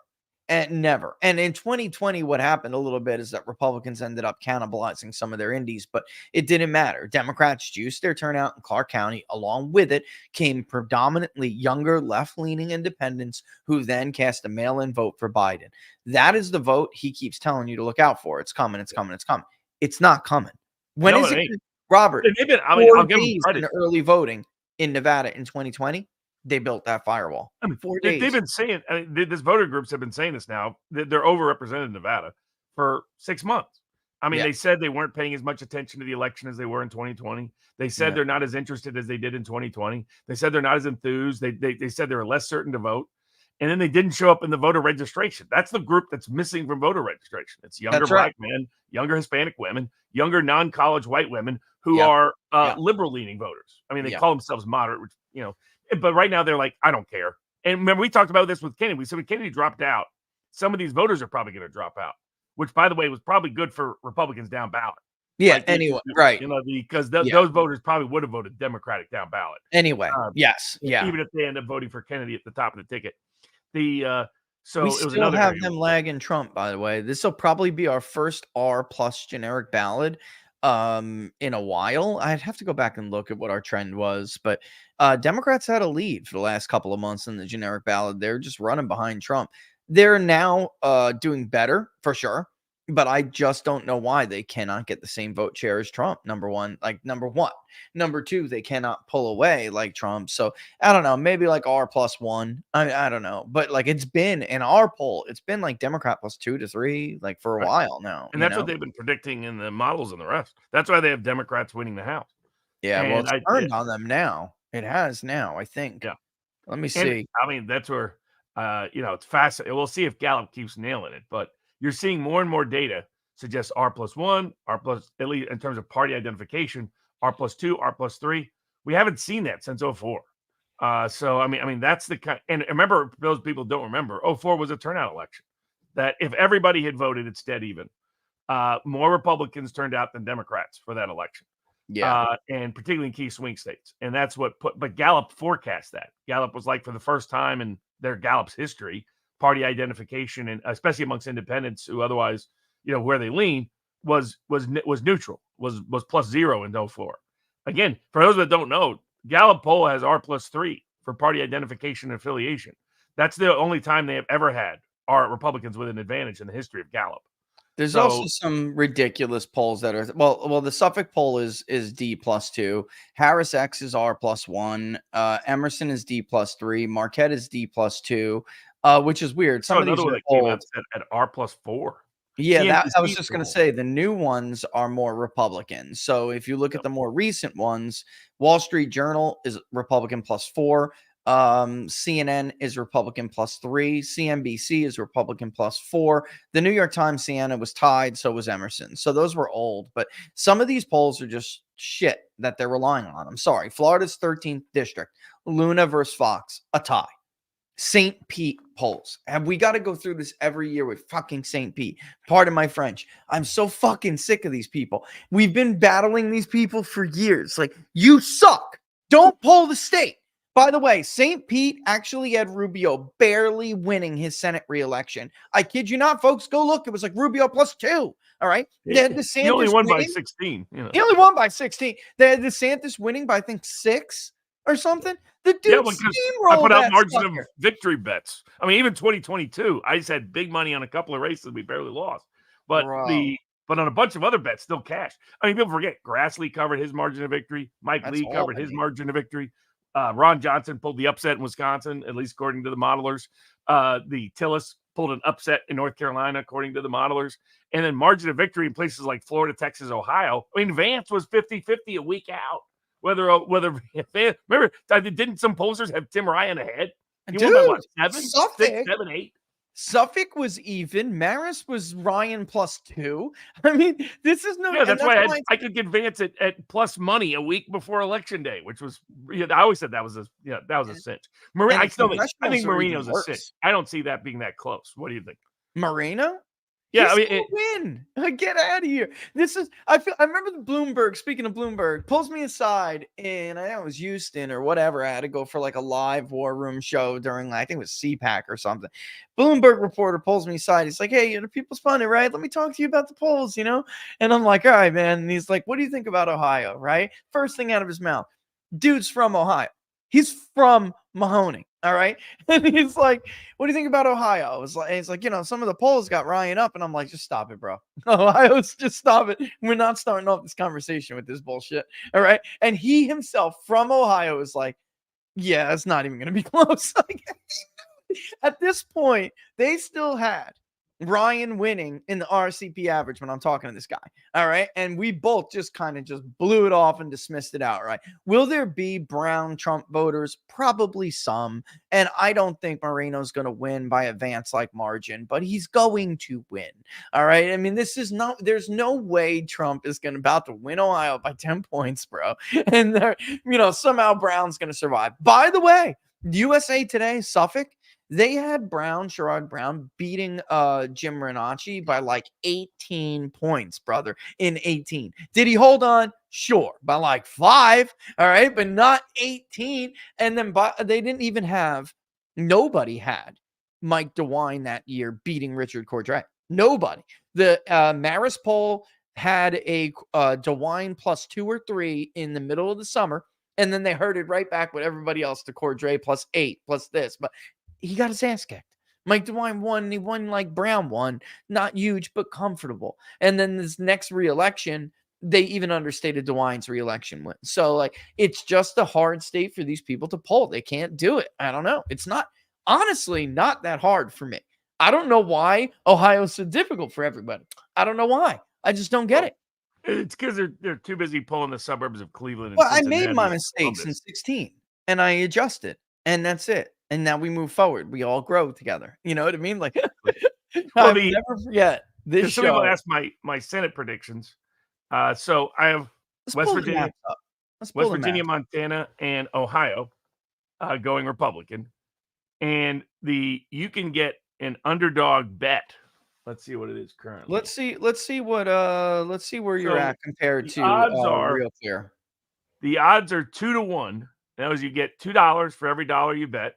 These bets are available at Polymarket, Predict It. Well, some of these are available at Predict It, but they're all available at Kalshi, which is a U.S. betting market, totally legal, no issues there at all. No complications getting it funded. Also available at Bet Online, available at Bet US in terms of the international books, Betfair if you're in England. So right now, so we got Montana and West Virginia going Republican. I add Ohio going Republican. They still have it blue here on the Real Clear map because the polls. Yes, exactly. So I have Ohio going Republican.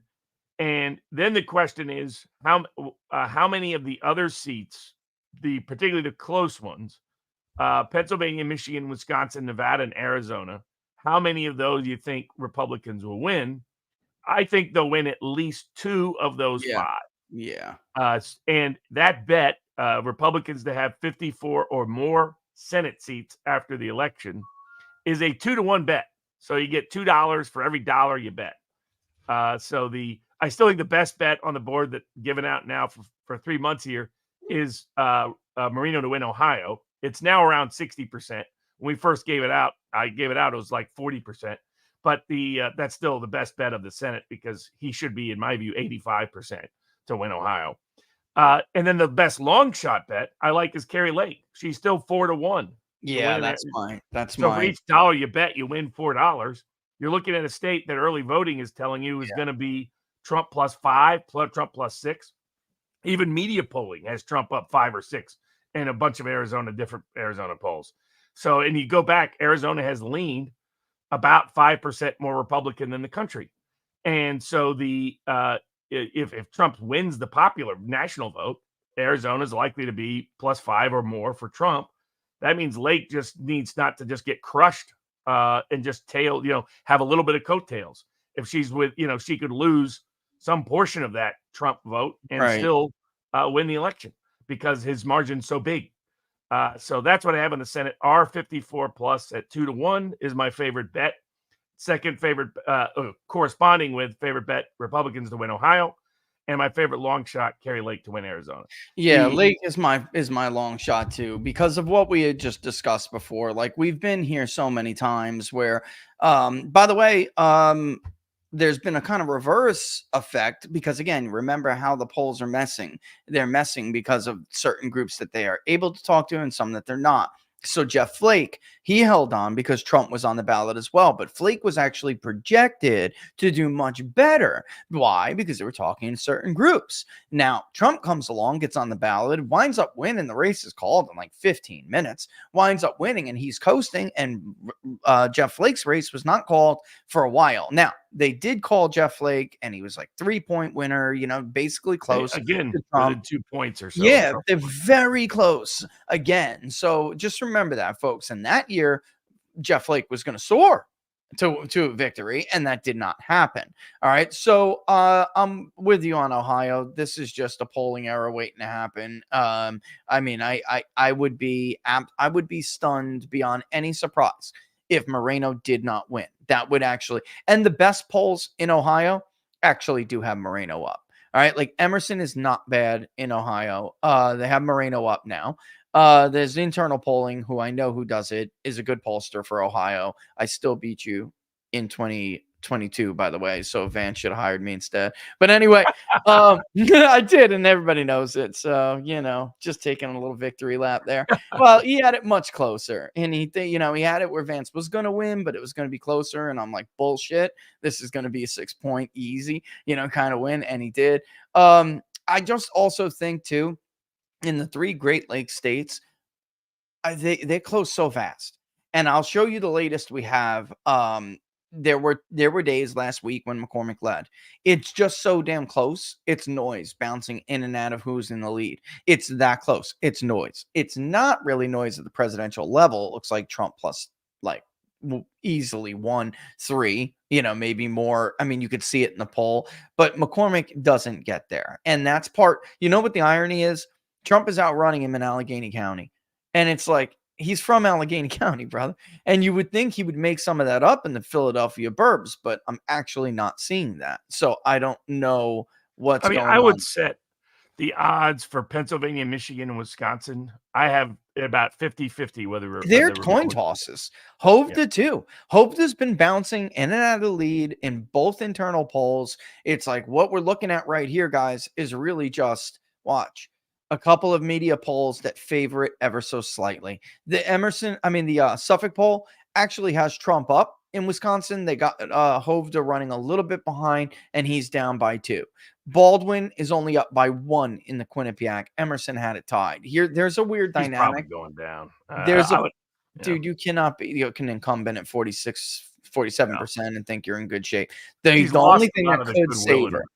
She was known as a very likable, she was Madison politician, and I'll give her credit, criticizing her about her double dealing and stock dealing and insider pharmacy deals. Oh my God, that was excellent. Really, because that's not her public image in Wisconsin. It's what people still forget. It's what sunk the 2 Republican candidates in Georgia in 2020. They refused to stop insider dealing. And that was killing him. It was the number 1 radio ad, if you went anywhere in Georgia, was about the insider dealing. Baldwin being caught in insider dealing is a major problem. I would say he's probably the most likely of those 3 Midwestern seats to win. But I would say basically 50-50 that I think they'll pick up at least one of those 3, and they'll pick up one of the 2 in the Southwest. Probably the biggest long shot of that group is Sam out here in Nevada. Yeah. But I would still put him around 40%. And if the trend keeps happening in terms of party turnout here in Nevada, he's going to win anyway. Yeah, he's going to win anyway. It'll be close, but he'll eke it out. Because Trump's looking like he's had it. Like if the votes were counted right now, any fair assumption about margins, again, Ralston's trying to give them these scenarios in which Harris wins the independent vote by 3 to 5. Folks, Laxalt only lost the independent vote by 1 point, and Lombardo won it by Lombardo won it by 1. Laxalt lost it by 3. So they don't go that big the way that these scenarios are making them out to be. The only thing with Hovda in this Senate race, guys, is that there is this fake America First candidate that's being funded by Democrats to run on literally an America First ticket. And I know this from seeing both the left and the right internal polls. Hovda would be outright winning if that candidate was not on the ballot. They are all looking at how that candidate could cost Hovda the race, both on the right and on the left, without a doubt. The other thing I wanted to say is while Robert's doing what he's got to do anyway, real quick, I want to play a clip from our buddy Harry about Turnout. And then when Barnes comes back, I want to talk about how may have cost Larry Sabato his job at the University of Virginia Center for Politics. He clearly made an anti-Jewish comments, and we'll see what happens to him. But as far as I know, he went viral yesterday. The university did not like it. He actually blocked me. After all these years, he blocked me for simply just calling it out, calling him what it is. How dare you? How dare you sit and push fake bullshit about the Madison Square Garden rally while you're literally making anti-Jewish remarks? How dare you? He's broken, his brain cracked because he thinks Trump is going to win now, and he's pissed off. This guy can never be seen as a credible election forecaster again. He has lost his mind in the Trump era, and he's disgraced us all. And honestly, I don't like when people get fired. I don't like that shit. I don't like that cancel stuff. But Larry's an anti-Semite. He showed his true colors last night. Right? Am I wrong or what? And did you see me just pounding on him? Until he eventually just blocked me. I don't know if you heard that, Robert. But yeah, he blocked me. But the university did not like the heat last night. Did not like being told that their number one guy at the Center for Politics is a Jew hater. And how dare this freaking clown, talk about the Puerto Rican joke, from a comedian while making, while being a Jew hater publicly on X, so you can delete it all you want. People took screenshots in a second. I screenshotted it. Man, I was on my phone and I was like, oh, click. Like that, bro, because I knew he would delete it. I knew he would. Anyway, I was going to run this clip real quick anyway before you. I was going to try to sneak it in before you got back. But here's Harry Anton with potential turnout scenarios. I just want to say this. I don't know if you heard, like, that fake America First candidate could cost Hovde in Wisconsin. He really could. That is the X factor there. Yeah, that is the X factor. But those 3 states, man, those Senate races poll way to the left and they vote when Trump is on that ballot. It's been going on now for years. It happened twice before. I expect it will happen again. And that means some Democrats going down, and or maybe all 3 of them. But I don't know. Hovde's got that problem. Democrats, they're smart, man. They'll fund your opposition. They'll trick the shit out of voters. They'll sue to keep people off the ballot that hurt them, and then sue to keep people on the ballot who will hurt you. And they'll pay that person, which is what they did all through 2018 with fake independent candidates in swing districts that really, really mattered. All right. They're smart about it. They really are. But here's Enton talking about turnout. And this is what gets to the heart of it all, folks. Yes, the polls do look close, but turnout ending up one way and not another way. The polling is so close that it could be very wrong. All right. So if some of these scenarios that Barnes and I are talking about hold, then all of this polling is going to be wrong, and it's going to be a Republican red wave. It will happen. All right. And they're going to lose stuff that they never even expected to lose. Now, will it hold? I don't know. We'll see. But here's Harry talking about it, and then I'll give Barnes and I both, I'm sure we'll give our turnout projections here. Why might turnout end up being lower? I'll note that the early vote, when you combine it with the mail votes, actually fewer people have voted so far through this point before Election Day than 4 years ago. But it's not just that, because I want you to take a look at feelings towards voting. And this is in the polling, right? Remember, 2020 had record turnout. Feelings towards voting, certain to vote. Back in 2020 at this point, 88% of registered voters said they were certain to vote. Where are we today? It's just 81%, John. It's a 7-point drop. But that's not the only polling metric in which I'm looking at. How about extremely motivated to vote? At this point in 2020, it was 73%. You look now, it's just 65%. Again, a high single-digit drop. 8 points in this particular case. But it's not just the polling, right? Remember, in 2022, the midterm turnout fell compared to 4 years before that in 2018. And that Washington top 2 primary, right, which is often predictive of what's going to occur in the general election back in August, the turnout there fell versus 4 years ago. So when you're looking at polling, when you're looking at these different metrics, all of them look just weaker compared to 4 years ago. But to me, the polling here, which is oftentimes quite predictive, is the most important nugget, where we see fewer people saying they're certain to vote and fewer people saying they're extremely motivated to vote, John. Clear trends there. Any sense of why, Harry? Why? Every single year, people say this is the most important election ever, right? Well, they actually polled this, the most important election of my lifetime. Back in 2020, look at this, 74% of registered voters said that, yes, it was the most important election of their lifetime.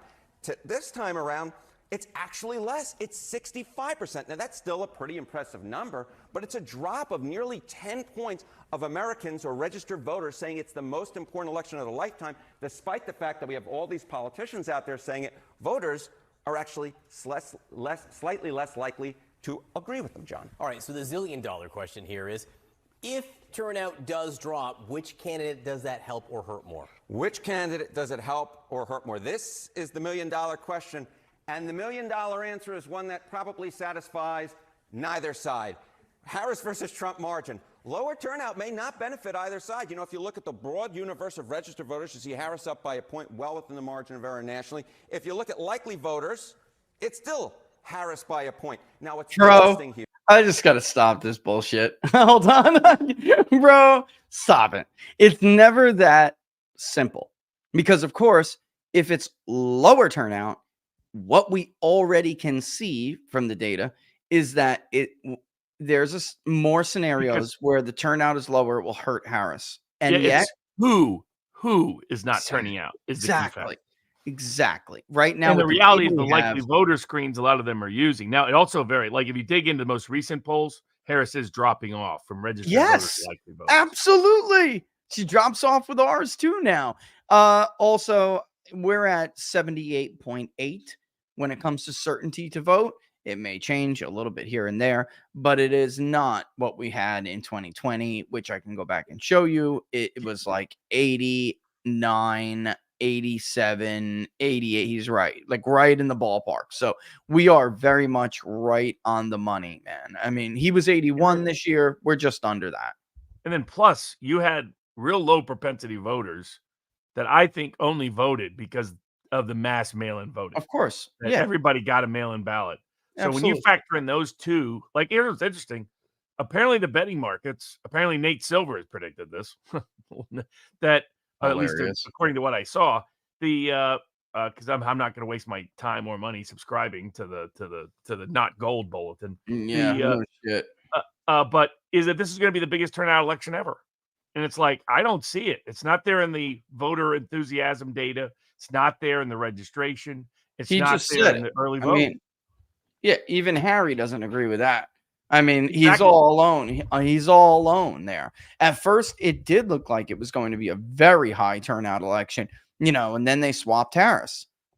Yeah. That's what happened. And like disproportionately, some Democrats started to answer phones again and take polls again, which created a response bias, but it never really did change the turnout scenario into the better to make it look like it would be a 2020 like scenario, because in our polling we got and we're doing like this whole you already voted early via absentee ballot by mail, you voted early via absentee ballot and drop off, already voted in person, plan to vote through absentee ballot by mail, plan to vote by the drop-off location, plan to vote early in person, then plan to vote on election day via absentee ballot and drop-off, plan to vote in person on election day.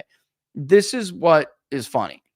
Not only are those like low propensity people more Trumpy, but also at least our polling is going to suggest that they still need to get them to the polls, or they need to get them to mail in the ballot, or not, a lot of them. Not obviously, we just read off that there are more Republicans getting vote bank that are low prop vote. We just went through that in Arizona and elsewhere, but it does suggest like some of that vote, they got to get it out.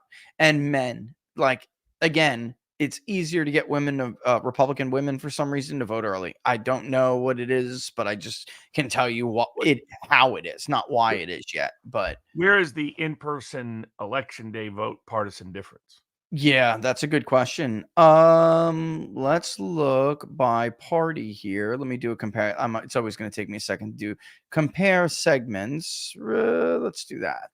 And let's take partisanship. Man, it's going to be a huge it's going to be a huge table, but that's all right. That's cool.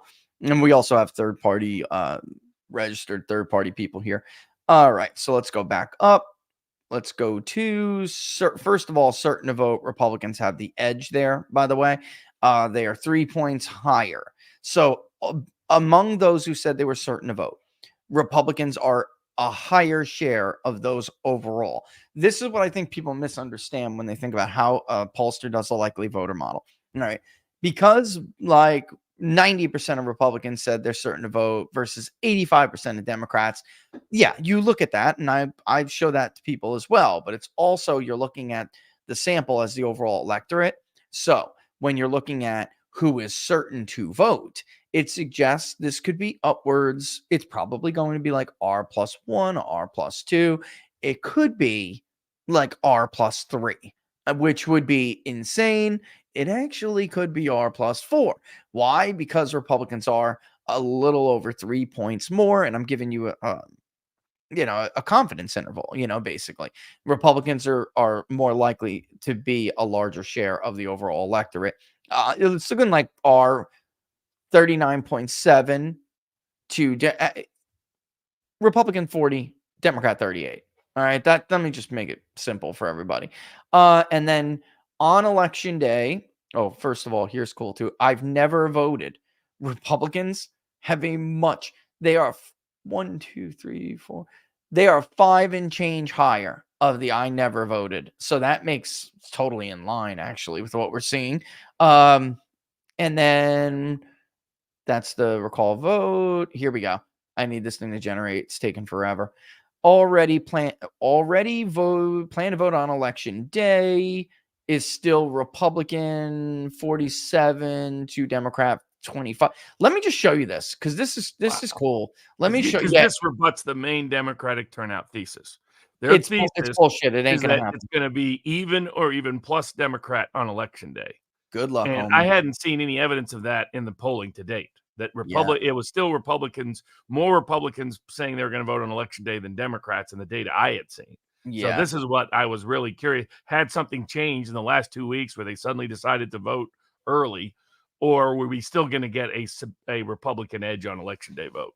For some reason, too, I don't know why this is giving me just the last batch. I'm trying to include all of them. It's not that it's not indicative of, the rest of the sample. It's just I'm trying to get all of the samples here. So, yeah, I mean, look at this. And then, okay, so they would be the most they could be is like 34%. That's nothing. Independents, 24.1% of independents say they're going to plan to vote in person on election day. What's light purple? Already voted via absentee ballot and drop-off location. This is how you know this is 48% Democrat, 33% Republican. Actually, that's pretty close to the analysis that I think it was Bloomberg or somebody, 25 states that early vote. What is it so far? In 2020, folks, it was D plus 28. And right now, it's only D plus 8 or something. And that's actually very close to what we have. We have 48 to... No, it's more than that, but 48, 33. I mean, it's close, but it's not. Well, I'm actually also not combining. Yeah, I'm also not combining all early voting methods. I just picked the absentee ballot by mail, which makes sense that would be more democratic because in person, already voted in person is orange. It's Republican. In person is Republicans by 3. So, I mean, again, this is nationwide, folks. And it is unweighted. I mean, so far it's unweighted, so I'm just looking at it. But, and then, I mean, look, why is it not showing the whole thing? But here, for instance, is the last one. I mean, you can see how let me pop it up. The hell with Harry. Let's get rid of Harry. All right. Here's the last round. And you can see, where is it? Plan to vote on election day in person, 47.4 to only 25 flat. Well, almost 2 to 1. Yeah, 2 to 1. So like they still intend to do that. That holds up in states like Nevada and Arizona. The race is cooked. That's what we're going to find out. We're going to know how many votes we have. That's why it's important to have that ruling from that judge, by the way, from the judges in the 5th, because it's like that helps people like me tell you guys how the race is going. We will know these states absolutely must have these ballots entered by 7:30 p.m. or by 8 o'clock, whatever their Secretary of State normally says before they decide to give moratoriums like unilaterally. All right. But that's why Florida is always so easy to call, because mail-in balloting numbers need to be reported by 7:30 to the Secretary of State's local time, because, of course, we have the Panhandle. And actually, no, it may be 7:30 Eastern for the Panhandle as well. It may be mail in, and early, now in person as well. And then, of course, we'll have the election day vote. We'll know because they are constantly tabulating them and sending them to the Secretary of State all throughout the day. So we already know how many votes there are in-person votes. So it'll tell us. If other states can do that, then with the way some of this early voting already looks, we'll be able to tell pretty quickly how this thing is going. I mean, look, guys, if Trump comes in at 30s in Pennsylvania with the early vote, when they count those mail-in ballots, not the rest, when they count those mail-in ballots, if Trump is in the 30s, she's cooked. He came in at like 22% statewide in 2020. I mean, think Yeah. about. Yeah, go ahead.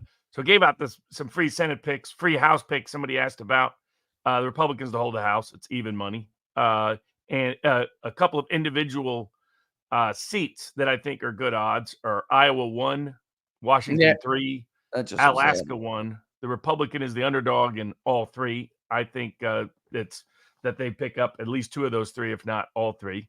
And then for a long shot bet on the House, the Republicans end up with 230 or more House seats is better than 3-1. Means for each dollar you would win $3.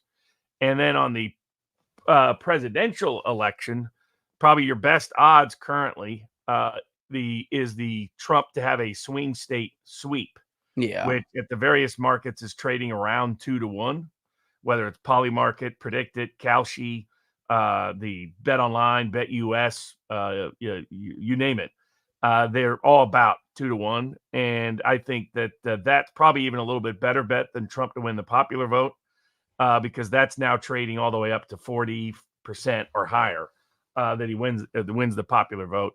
But that's a good sort of long underdog bet.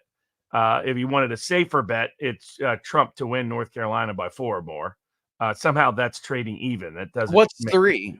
Oh, okay. It's not even, obviously. Then, wow. Yeah, or the same like in Arizona. It's an underdog bet for him to win by 4 or more. In Georgia, it's an underdog bet 2-1 for him to win by 4 or more. So I like all of those. And for Washington, it's even money that Trump's margin is just closer than it was in 2020. Oh my God! And it's like nothing unique is happening in Washington to suggest it's going to trend. Joe Kent's over the moon with the early voting trends he's seeing. He's over the moon with it because he got. So my favorite new congressman I'm hoping wins is Joe Kent, and my favorite new senator I hope wins is Carrie Lake. He's a great guy, and Carrie Lake is a whatever you say, great lady. Can you imagine what an improvement that is over John McCain? Well, I mean, that's the problem. That's why these people don't want people like Carrie Lake and Joe Kent, because they're not gonna. They'll be nice. I mean, they'll be cordial. They are. Carrie tried to bury the hatchet with a lot of people. But bottom line is she's not going to sell out, and they need sellouts. Look, there's something Mark Mitchell showed me as I was talking about turnout. Who might turn out on election day. He ran a crosstab basically looking at Harris's election day vote. Both. He looked at both. And we see the same thing, Mark. So if you're listening, this is Mark Mitchell from Rasmussen.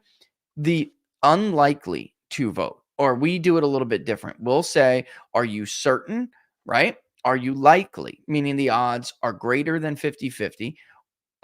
Unlikely, meaning the odds are greater than 0, but less than 50-50. Or certain not to vote.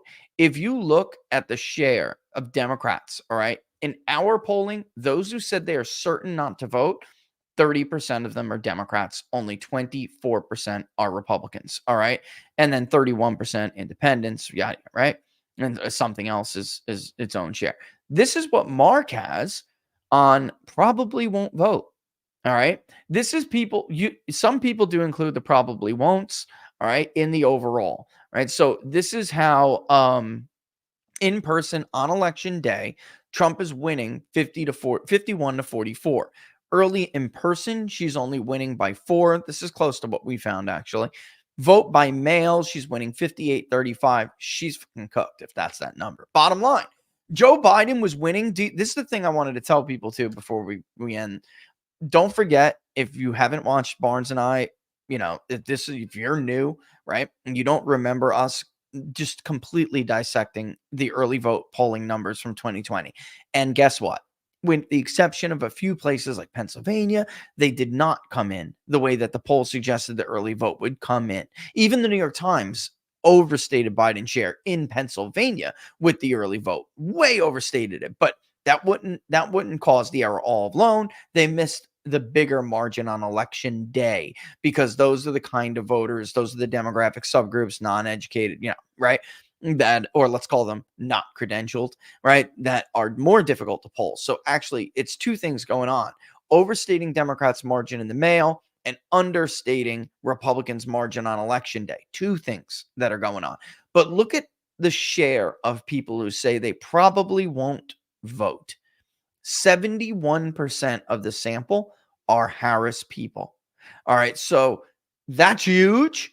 And we're seeing the same thing, by the way. Like she does, there's a scenario where what could be considered a likely voting electorate actually overstates how many people are going to vote. And that disproportionately hurts Harris, right? So if all these normies and their mothers come out, Trump is going to win because he's winning this like normie sample overwhelmingly, the low propensities, everybody. But there's a situation where it's high turnout only for like people that are credentialed, and it still looks very high, and that would help Harris, right? So there's different ways to look at this. There is a scenario where low voter turnout hurts Trump because the high propensity people that are more educated are going to make up a larger share than they should, and that will help Harris, right? It'll be more female, right? All of that. But then there's the lower turnout scenario that really hurts Harris. And that's it right there. So it's like Trump and Republicans are getting all these low prop people at a higher rate, which we're already seeing from early vote. That appears to be the case. And Harris is low, like Robert all mentioned before, all those groups, younger independents, right? The part of the younger sample that's below 35 that Democrats did not miss, right? In our polling, they come out in the 25 to 29s, that age group. They shine through there, but like it looks like Democrats somehow miss the newer young vote. Like they didn't culturally impact them. There's like an anti-woke thing going on with 18 to 24. All right. Those people would make up the lion's share of people who just said, F it. They haven't voted yet, folks. We know they have it in many of these states. In Robert's state, in Nevada, they are bad. This is why Ralston's hair is on fire right now. And it's like he's going dark on his nightly analysis. He's gone radio silent. He went radio silent last week for almost 2 days. Why? Because he doesn't want to say it. He doesn't want to provide analysis of, he doesn't want to tell you what we're telling you right now, which is that those people have not come out yet. And every day that goes on, it becomes increasingly likely that they will not. And if you leave it up until the late stages, which is what Democrats have put all of their eggs in the early vote baskets, and we've shown you the research, we've shown you over and over that party strategy matters. It impacts how voters vote. They don't have the organization for election day everywhere. Like once upon a time they did. They have some in some areas, but it's not widespread. So they would rely on people just loving Harris enough to come out. And that is, look at that number, Robert. Look at that number. And only 5% of probably Wooner Trump. I mean, that is so bad for her, dude. It corresponds to lack of enthusiasm reported in the polling data, not showing up at voter registration, not showing up currently in early voting. That the most likely turnout scenario is a Trump and Republican friendly turnout scenario, unless something drastically and dramatically reverses in the last week. Which has never really happened yet. In Nevada, that's never happened. So, I mean, they're setting, I think, odds makers are putting it around 160 million votes, which would be more than 2020. Yeah. I have it 100. I still have 150 million voters, about 61% turnout of the voting eligible population, about a 10% relative decline, 6 points in real terms, 67 to 61, but 10% off of what 67 was gets you there. And that's what Harry Enton's own data was showing, was about a 10% relative decline, a 6 to 7% absolute decline. Yeah. I have slightly changed the demographics within that based on what we're seeing in the data. 107 million white non-Hispanic votes, Trump to win that by 16 points. About 16.5 million black voters, almost exactly, well, it is exactly 11%. Yeah. Harris to win that by 65 points. Hispanic vote to be 16.5 million. It's going to be very close with overtaking the black vote, which there'll be a lot of people in the African-American community will be unhappy with that, by the way. Yes, they will. And Harris to win that by 10, just by 10 points. There's too much data pointing in that direction. And again, in part, because I think the Harris-oriented Hispanic voter is disproportionately not going to vote. The low propensity, that would be higher if they voted, but I don't think they're going to. Amongst Asian voters, similar phenomenon. I think some of the low propensity Trump, Harris Asian votes not going to vote. So I have 7 million Asian American voters, Harris winning that by 20 points. And then all the, Native Americans, other category, about 3 million, give or take. Harris winning that by 10 points. By the way, the New York Times poll had Trump winning that vote. We're seeing unusual activity in Native American reservations in a lot of different places supporting Trump. So same with Hawaiians in both Hawaii and here in Vegas. Harris can easily win Hawaii, but by nowhere near the margin Democrats usually do. And so in aggregate, I have still same basic prediction. Trump 75 million, Harris 72 to 73 million, in that range. The other third party independent drop off ballot 2 to 3 million. So Trump, I do think Trump gets real close to topping 50%. I still have Trump by about 2 points nationwide, basically 1.5 to 2.5. It would be the bands I'd put around it. And I think Trump picks off some combination of states. So I'm sticking with my prediction all the way from late July. Trump 319 electoral votes, Harris 219. If I was an odds maker, I would put the median at 312 because I think Maine and New Hampshire are basically going to be toss-ups. Now, he could lose both of them, so then you'd be at 312. But I do think he gets a swing state sweep. And somebody asked about the margins of victory. I'll go through all of those currently. Basically, you have Maine and New Hampshire +0. So if I was an odds maker, here's where I would put the odds. Massachusetts, Harris by 26. Vermont, Harris by 31. Rhode Island, Harris by 13. Connecticut, Harris by 12. New York, Harris by 15. Pennsylvania, Trump by 4. New Jersey, Harris by 9. I think it doesn't top double digits. Maryland, Harris by 25. Delaware, Harris by 9. D.C., Harris by 86. Ohio, Trump by 11. I think he does top double digits this time. Michigan, Trump by 3. Wisconsin, Trump by 4. Minnesota, Harris by 2. I think ekes it out. I am baking in the cake there that Walsh might be able to do some things to help the Democratic ticket down back. He's the governor, and it's an incredibly powerful thing, to have the governor on your side. They can absolutely impact elections. They can. So let's cut the shit. This is where the median is in the betting markets. Iowa, Trump by 12. Wouldn't surprise me if he exceeds that. Indiana, Trump by 20. Illinois, Harris by 15. West Virginia, which is going to be competing with Wyoming for the biggest Trump margin, Trump by 45. Kentucky, Trump by 36. Tennessee, Trump by 28. Missouri, and again, this is where I would put the odds if I was the odds maker. Missouri, Trump by 21. Virginia, Harris by 3. North Carolina, Trump by 6. South Carolina, Trump by 16. Georgia, Trump by 6. I don't think it's going to be close. Florida, Trump by 11. I think he's going to top double digits in Florida. For the first time in a long time, that's happened in any presidential race, and any candidate's done that.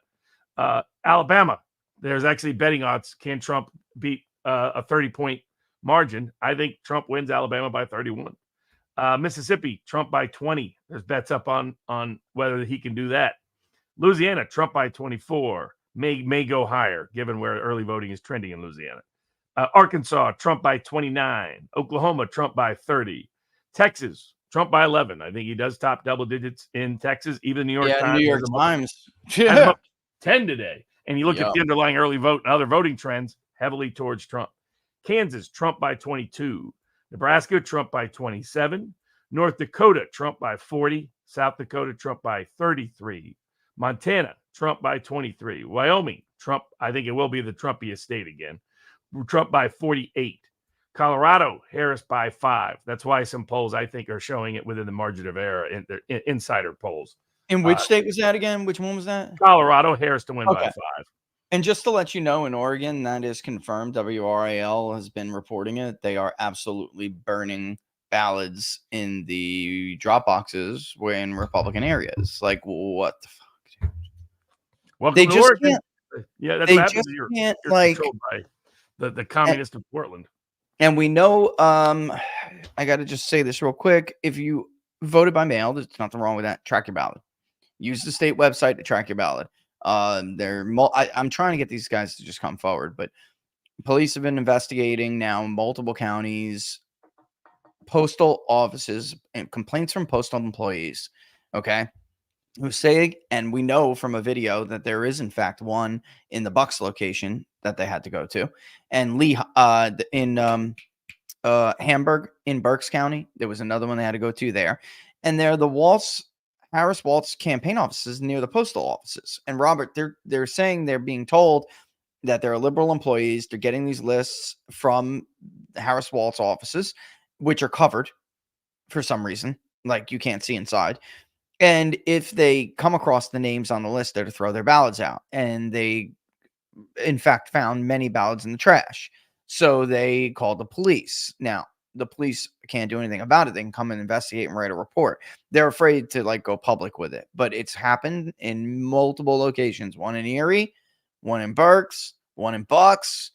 Come on, bro. Like, obviously, you rented the space next to the post office or adjacent is what next to or adjacent. So, like, you know, check your ballot on. There's nothing you can do about it. It's just a shame they do this, bro. Like, it's a shame. The cynical side thinks that Shapiro deliberately made sure they got caught so they can't do it on election day. So isn't that funny? Yeah, wouldn't that be a Shapiro kind of thing? Hey, you guys go out and do this over the top in ways you get caught, so it deters everybody from doing it on election day. So I will look like I went to such great lengths to help Harris. I was willing to help people overtly cheat when I'm actually trying to secretly sabotage it on election day. You can't rule that out with Shapiro. That's just who the guy is. Well, if you want to be president and you want to run in 28, you do not want Kamala Harris to win this election. And Fetterman's telling everybody under the sun that they're dead in Pennsylvania. He is. Why is he doing that? He's running around. If you think what he's saying publicly is bad, folks, he's telling everybody she's going to get cooked in Pennsylvania. I don't know why he's doing that. He told a police union's rep that supported him over Oz in 22. Yeah, I got this text, bro, over the weekend. He was like, yo, Fetterman just told me that he thinks she's going to get steamrolled here. That's not even going to be close. And he's like, well, if that's true, isn't the election over? And I'm like, yes. If he steamrolls her in Pennsylvania, it's just not going to happen in Pennsylvania. You know, like, go ahead. Sorry. Oh, exactly. So, Fetterman, man. again, this is where I would put the median 50-50. It goes either way. Yeah. Idaho, Trump plus 36. Utah, Trump plus 25. New Mexico, Harris plus 4. I do think she holds on there. It just has such a Democratic lean. I get there's some polls showing it dead even now. Wouldn't shock me if he pulled one off there. But I think New Mexico is less likely than Maine or New Hampshire to flip, or Minnesota. The Arizona, Minnesota, that's what I was going to say. I was going to mean Minnesota, right? I would put Maine, New Hampshire, Minnesota is more likely to flip.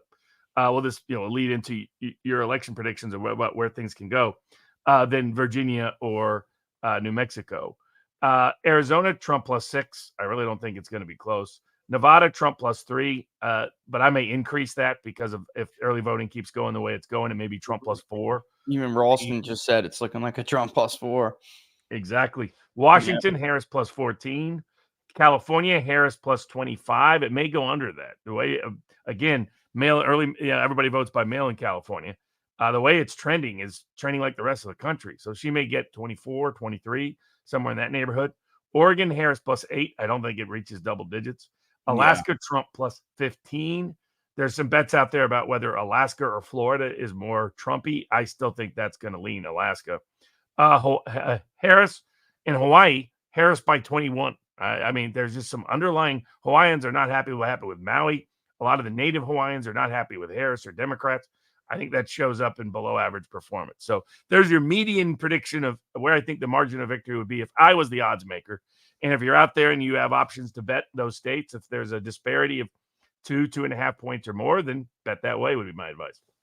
Yeah, look, I mean, I'm going to have to do this super quick because I may have to do some exit polls and I got to talk to somebody about it. And the exit polls are not the way they used to be, folks. Let me tell you, you got to get started early. There are already people, that banked votes already. So you got to contact those people and get them to participate and then make sure that people who want to vote on election day or drop it off on election day, that they are instructed correctly on how to conduct or participate in the exit poll. It is tough business. It is cool though.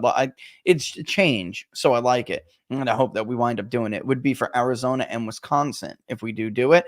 I'm going to put the map up here, and I agree with Barnes that Minnesota at this point the way that this race is going, Minnesota, they got tilting blue here. What a 74% chance. I do not think it's 74% anymore. I think that I understand the state, has a partisan lean. I get that. But Minnesota has been to the right of Virginia twice now. Okay. Minnesota went for Biden by 7. Virginia went for Biden by 10. Republicans are taking everything in Virginia that was Biden plus 8 and down. All right. They did it in their election. They lost in the off cycle in 23. That was actually a really good result.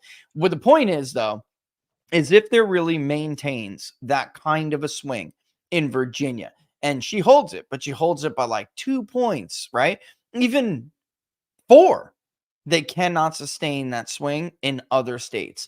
That's when Minnesota suddenly becomes 50-50, or it depends if Virginia's 2, it's a toss up. It's a coin toss. If it's 4, Robert, then she can eke it out by 1.5 points, something like that. But like Maine, Minnesota, I actually think have an easier time flipping than some of these others that people are talking about. New Mexico was 10 points for Biden, very similar to Virginia, but there are different mechanics on display here. If he really is doing this much better with Hispanics, then New Mexico math is much different than the math in, say, Virginia or Maine, right? Because he's doing much better with Hispanics as an overall vote share than he is, even though he's increased his support with black voters who have a bigger say in some of the southern states, right? Like Georgia and Virginia and North Carolina, and even in the Rust Belt. Biden only won Hispanics in Michigan by 55-44. That's it, right? In Pennsylvania, he won them by a bigger margin, basically 60-something to 37, something like that. So, like, if it does shift that much in the Rust Belt, we would expect it. Obviously, it's very non-college in New Mexico, so it's going to disproportionately impact that state. And I think you're looking at like low single digits. Would you say 4? I mean, I think that's like, that's that. It could, I'm telling you, it could be worse. It could be worse. And he well, could if you have like a 6 to 7 point national swing, then you would expect New Mexico to be Harris plus 3. Yep. And if there's a little bit more of the Hispanic disproportionate impact in that swing, then New Mexico's within the margin of error. Yeah, 1.5. Yeah, then that's too damn close. I mean, 1.5, if we just apply what he's doing nationally, statewide, which, by the way, again, that doesn't really work, because he does better in New Mexico among Hispanics because the working class Mexican population than he does. And by the way, Colombians, right? There are subgroups. But it's just El Salvadorians too. But anyway, there's like, it's close enough at that point where it suddenly becomes a question of how, do the educated white votes keep that basically even the way it was with Biden? If not, and they tilt to Trump the way that they did against Hillary, then he's got a real shot, and that state's gonna be very, very close. But Minnesota's just an easier situation ethnicity wise with if he's doing better with black men, and that carries into Minnesota. Also, he does better in the Iron Range, and then there's some more populated suburbs where there's like not Norwegian, Scandinavian voters, and they tend to lean a little bit more to the left. If he's getting it like 46% in the Twin City burbs, the way he did against Hillary, then that's when the non-white vote increase that he's had is going to make it even closer. So it's a coin toss. Young progressive Arab and Muslim, or Arab, in that case, Muslim Somali vote, if that drops off Hmong voters that are actually in the Twin Cities, because for whatever reason, that's where they relocated the Hmong. It's like, we're going to stick in the Twin Cities. Like, I don't know who they offended, but to get the Twin Cities of all places, at least the Haitians get Springfield, Ohio. But as places go. But to me, on this map, Maine and Minnesota are easier to flip than Virginia and New Mexico. Yeah. And I would put New Hampshire in between Virginia's those tough, because man. of the demographics of those states. Virginia's tough. It's just it really is. It really you is. Make inroads amongst Asian immigrants. You got to make inroads amongst all the federal government employees.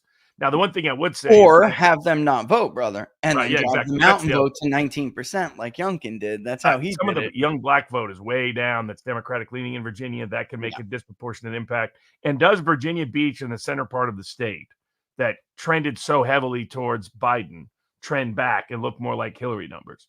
Because in 2016, Minnesota, Maine, New Hampshire, Virginia were much closer. New Mexico, I think, is the biggest reach. It's only on paper because, the big Hispanic vote there. And it's an older, less immigrant-oriented Mexican-American vote that's more conservative, more cowboy country. It's even more like that than West Texas. You have Mexican-Americans that have been living in New Mexico for 200 years. So you could see that swing. But I see it more likely from Minnesota, Maine, New Hampshire, or even Virginia. I would say of these group of five, the least likely to flip of these five is probably New Mexico. We go New Mexico fifth, Virginia fourth, New Hampshire third, Minnesota second. And the reason why I have Maine first, big working class population vote there. Huge. But also Yeah. two other factors. There's been a history of huge polling misses in the state. And then three, it's one of the only states where pollsters have been reliable. Hey, showed a consistent Trump lead earlier in the year, in February and April. And if you're looking at the race is starting to look a lot like it did in June, much more when Biden was still on the ticket than it was with Harris. And I think in places like Maine, if the I think some Yankees and some others that voted for Biden and some older working class voters. That's the trick.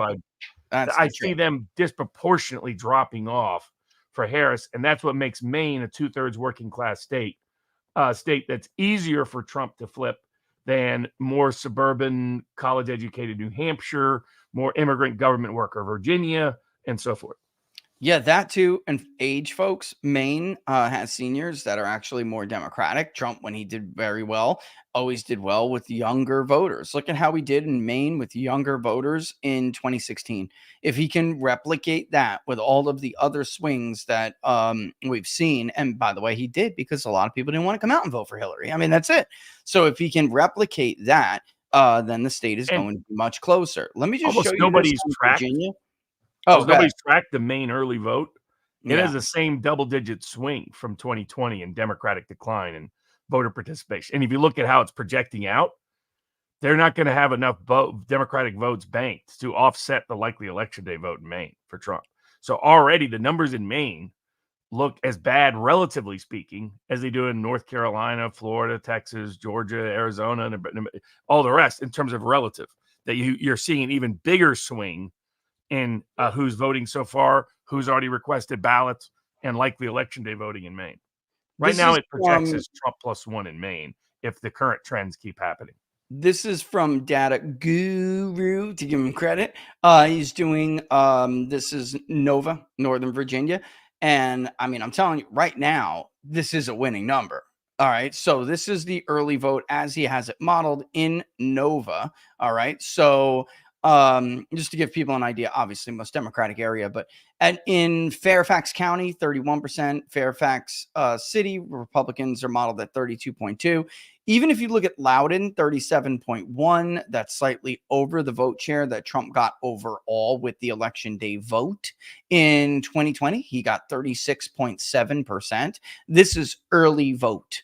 All right. So with independents modeled, if you look at Loudoun, obviously it's a higher. But overall, combined, if we model with the independents the way polling suggests, you're looking at 35.1% of the vote share in Northern Virginia for Republicans. If that holds, he could do that. 1 point more, by the way, would be like really, I mean, you're just talking about a lot of votes. And if they hit like 36, it would be really, really difficult for Democrats because they're going to look, if they're doing this, if it's true and they do this much better and it holds, because I will say this is one area where Democrats do have a day get out the vote, election day get out the vote. They can. So we'll see how it goes. But if they can hold at 35, 36%, and then the mountain region is like above 16, 19 is golden. Like Youngkin really could rely on it, helping when Chesterfield swung back Democrat by a hair, when areas like Chesterfield in the central part of the state swung back Democratic. It looked like he was going to have it, then he didn't. This is some of the late ballots that arrived in mail they counted. That you need that as an insurance policy. So if he can do it, and then I'm telling you, all these polls are going to be wrong, Robert, except for Quantas, who is just flatly saying that there are a lot of people like Mark has found. I mean, Harris voters out there are telling pollsters, I don't think I'm going to vote. Like it's like outwardly telling people that. And the early vote suggests that that's the case. Bro, they're coming out and voting for Trump. Trump's voters are coming out. If they didn't already, they will. I mean, this guy is a turnout monster. All right. She has never earned a single vote. And look, lost on all this, and then I'll wrap. I know we all both got to wrap it, but Robert, lost on all this. I don't think if next week we come back and she's lost like handily, okay, there's no way any of us should forget that she is an illegitimate nominee. You told voters that you didn't give a shit about who it is that they voted for. Your big donors got Jake Tapper to shill like he is, boy, on CNN to push Biden out of the race, to build up pressure to push him out of the race without any concern for what the average voter wanted. I mean, I just don't know how we ignore that. Sure, it wasn't coming up in polling data. Do you have any common sense? You just told voters you don't give a shit about what they have to say. And it's like you did it with the country overall in 2016. That's what this little silent coup was all about. But they've never done it directly to Democrats, Robert, themselves. Like, hey, guess what? Screw you too. You know what I mean? One last topic before we exit. Someone asked this in the live chat. If you see polling that shows Democrats massively winning early vote in conflict with what the early vote data shows, like Boner there, Bonnier for Target Smartest Pitching, that's actually a bad sign for Democrats because that polling is wrong, like it's historically been. Because if you have a poll that says, "Oh, there's a 15-point Democratic Party registration edge amongst early vote," and you look at the actual data and it's only 5 points. Yeah. Obviously, their polling got wrong. What that poll's really telling you is that these are voters that they got their model wrong, that they got their underlying data wrong, but also is incorrect. That means they're not voting on election day. That's a bad sign for Democrats to show big leads amongst the early vote. That's disproportionate to the actual vote. Not a good sign. That shows either the poll is wrong or they're really not going to suddenly compete on election day.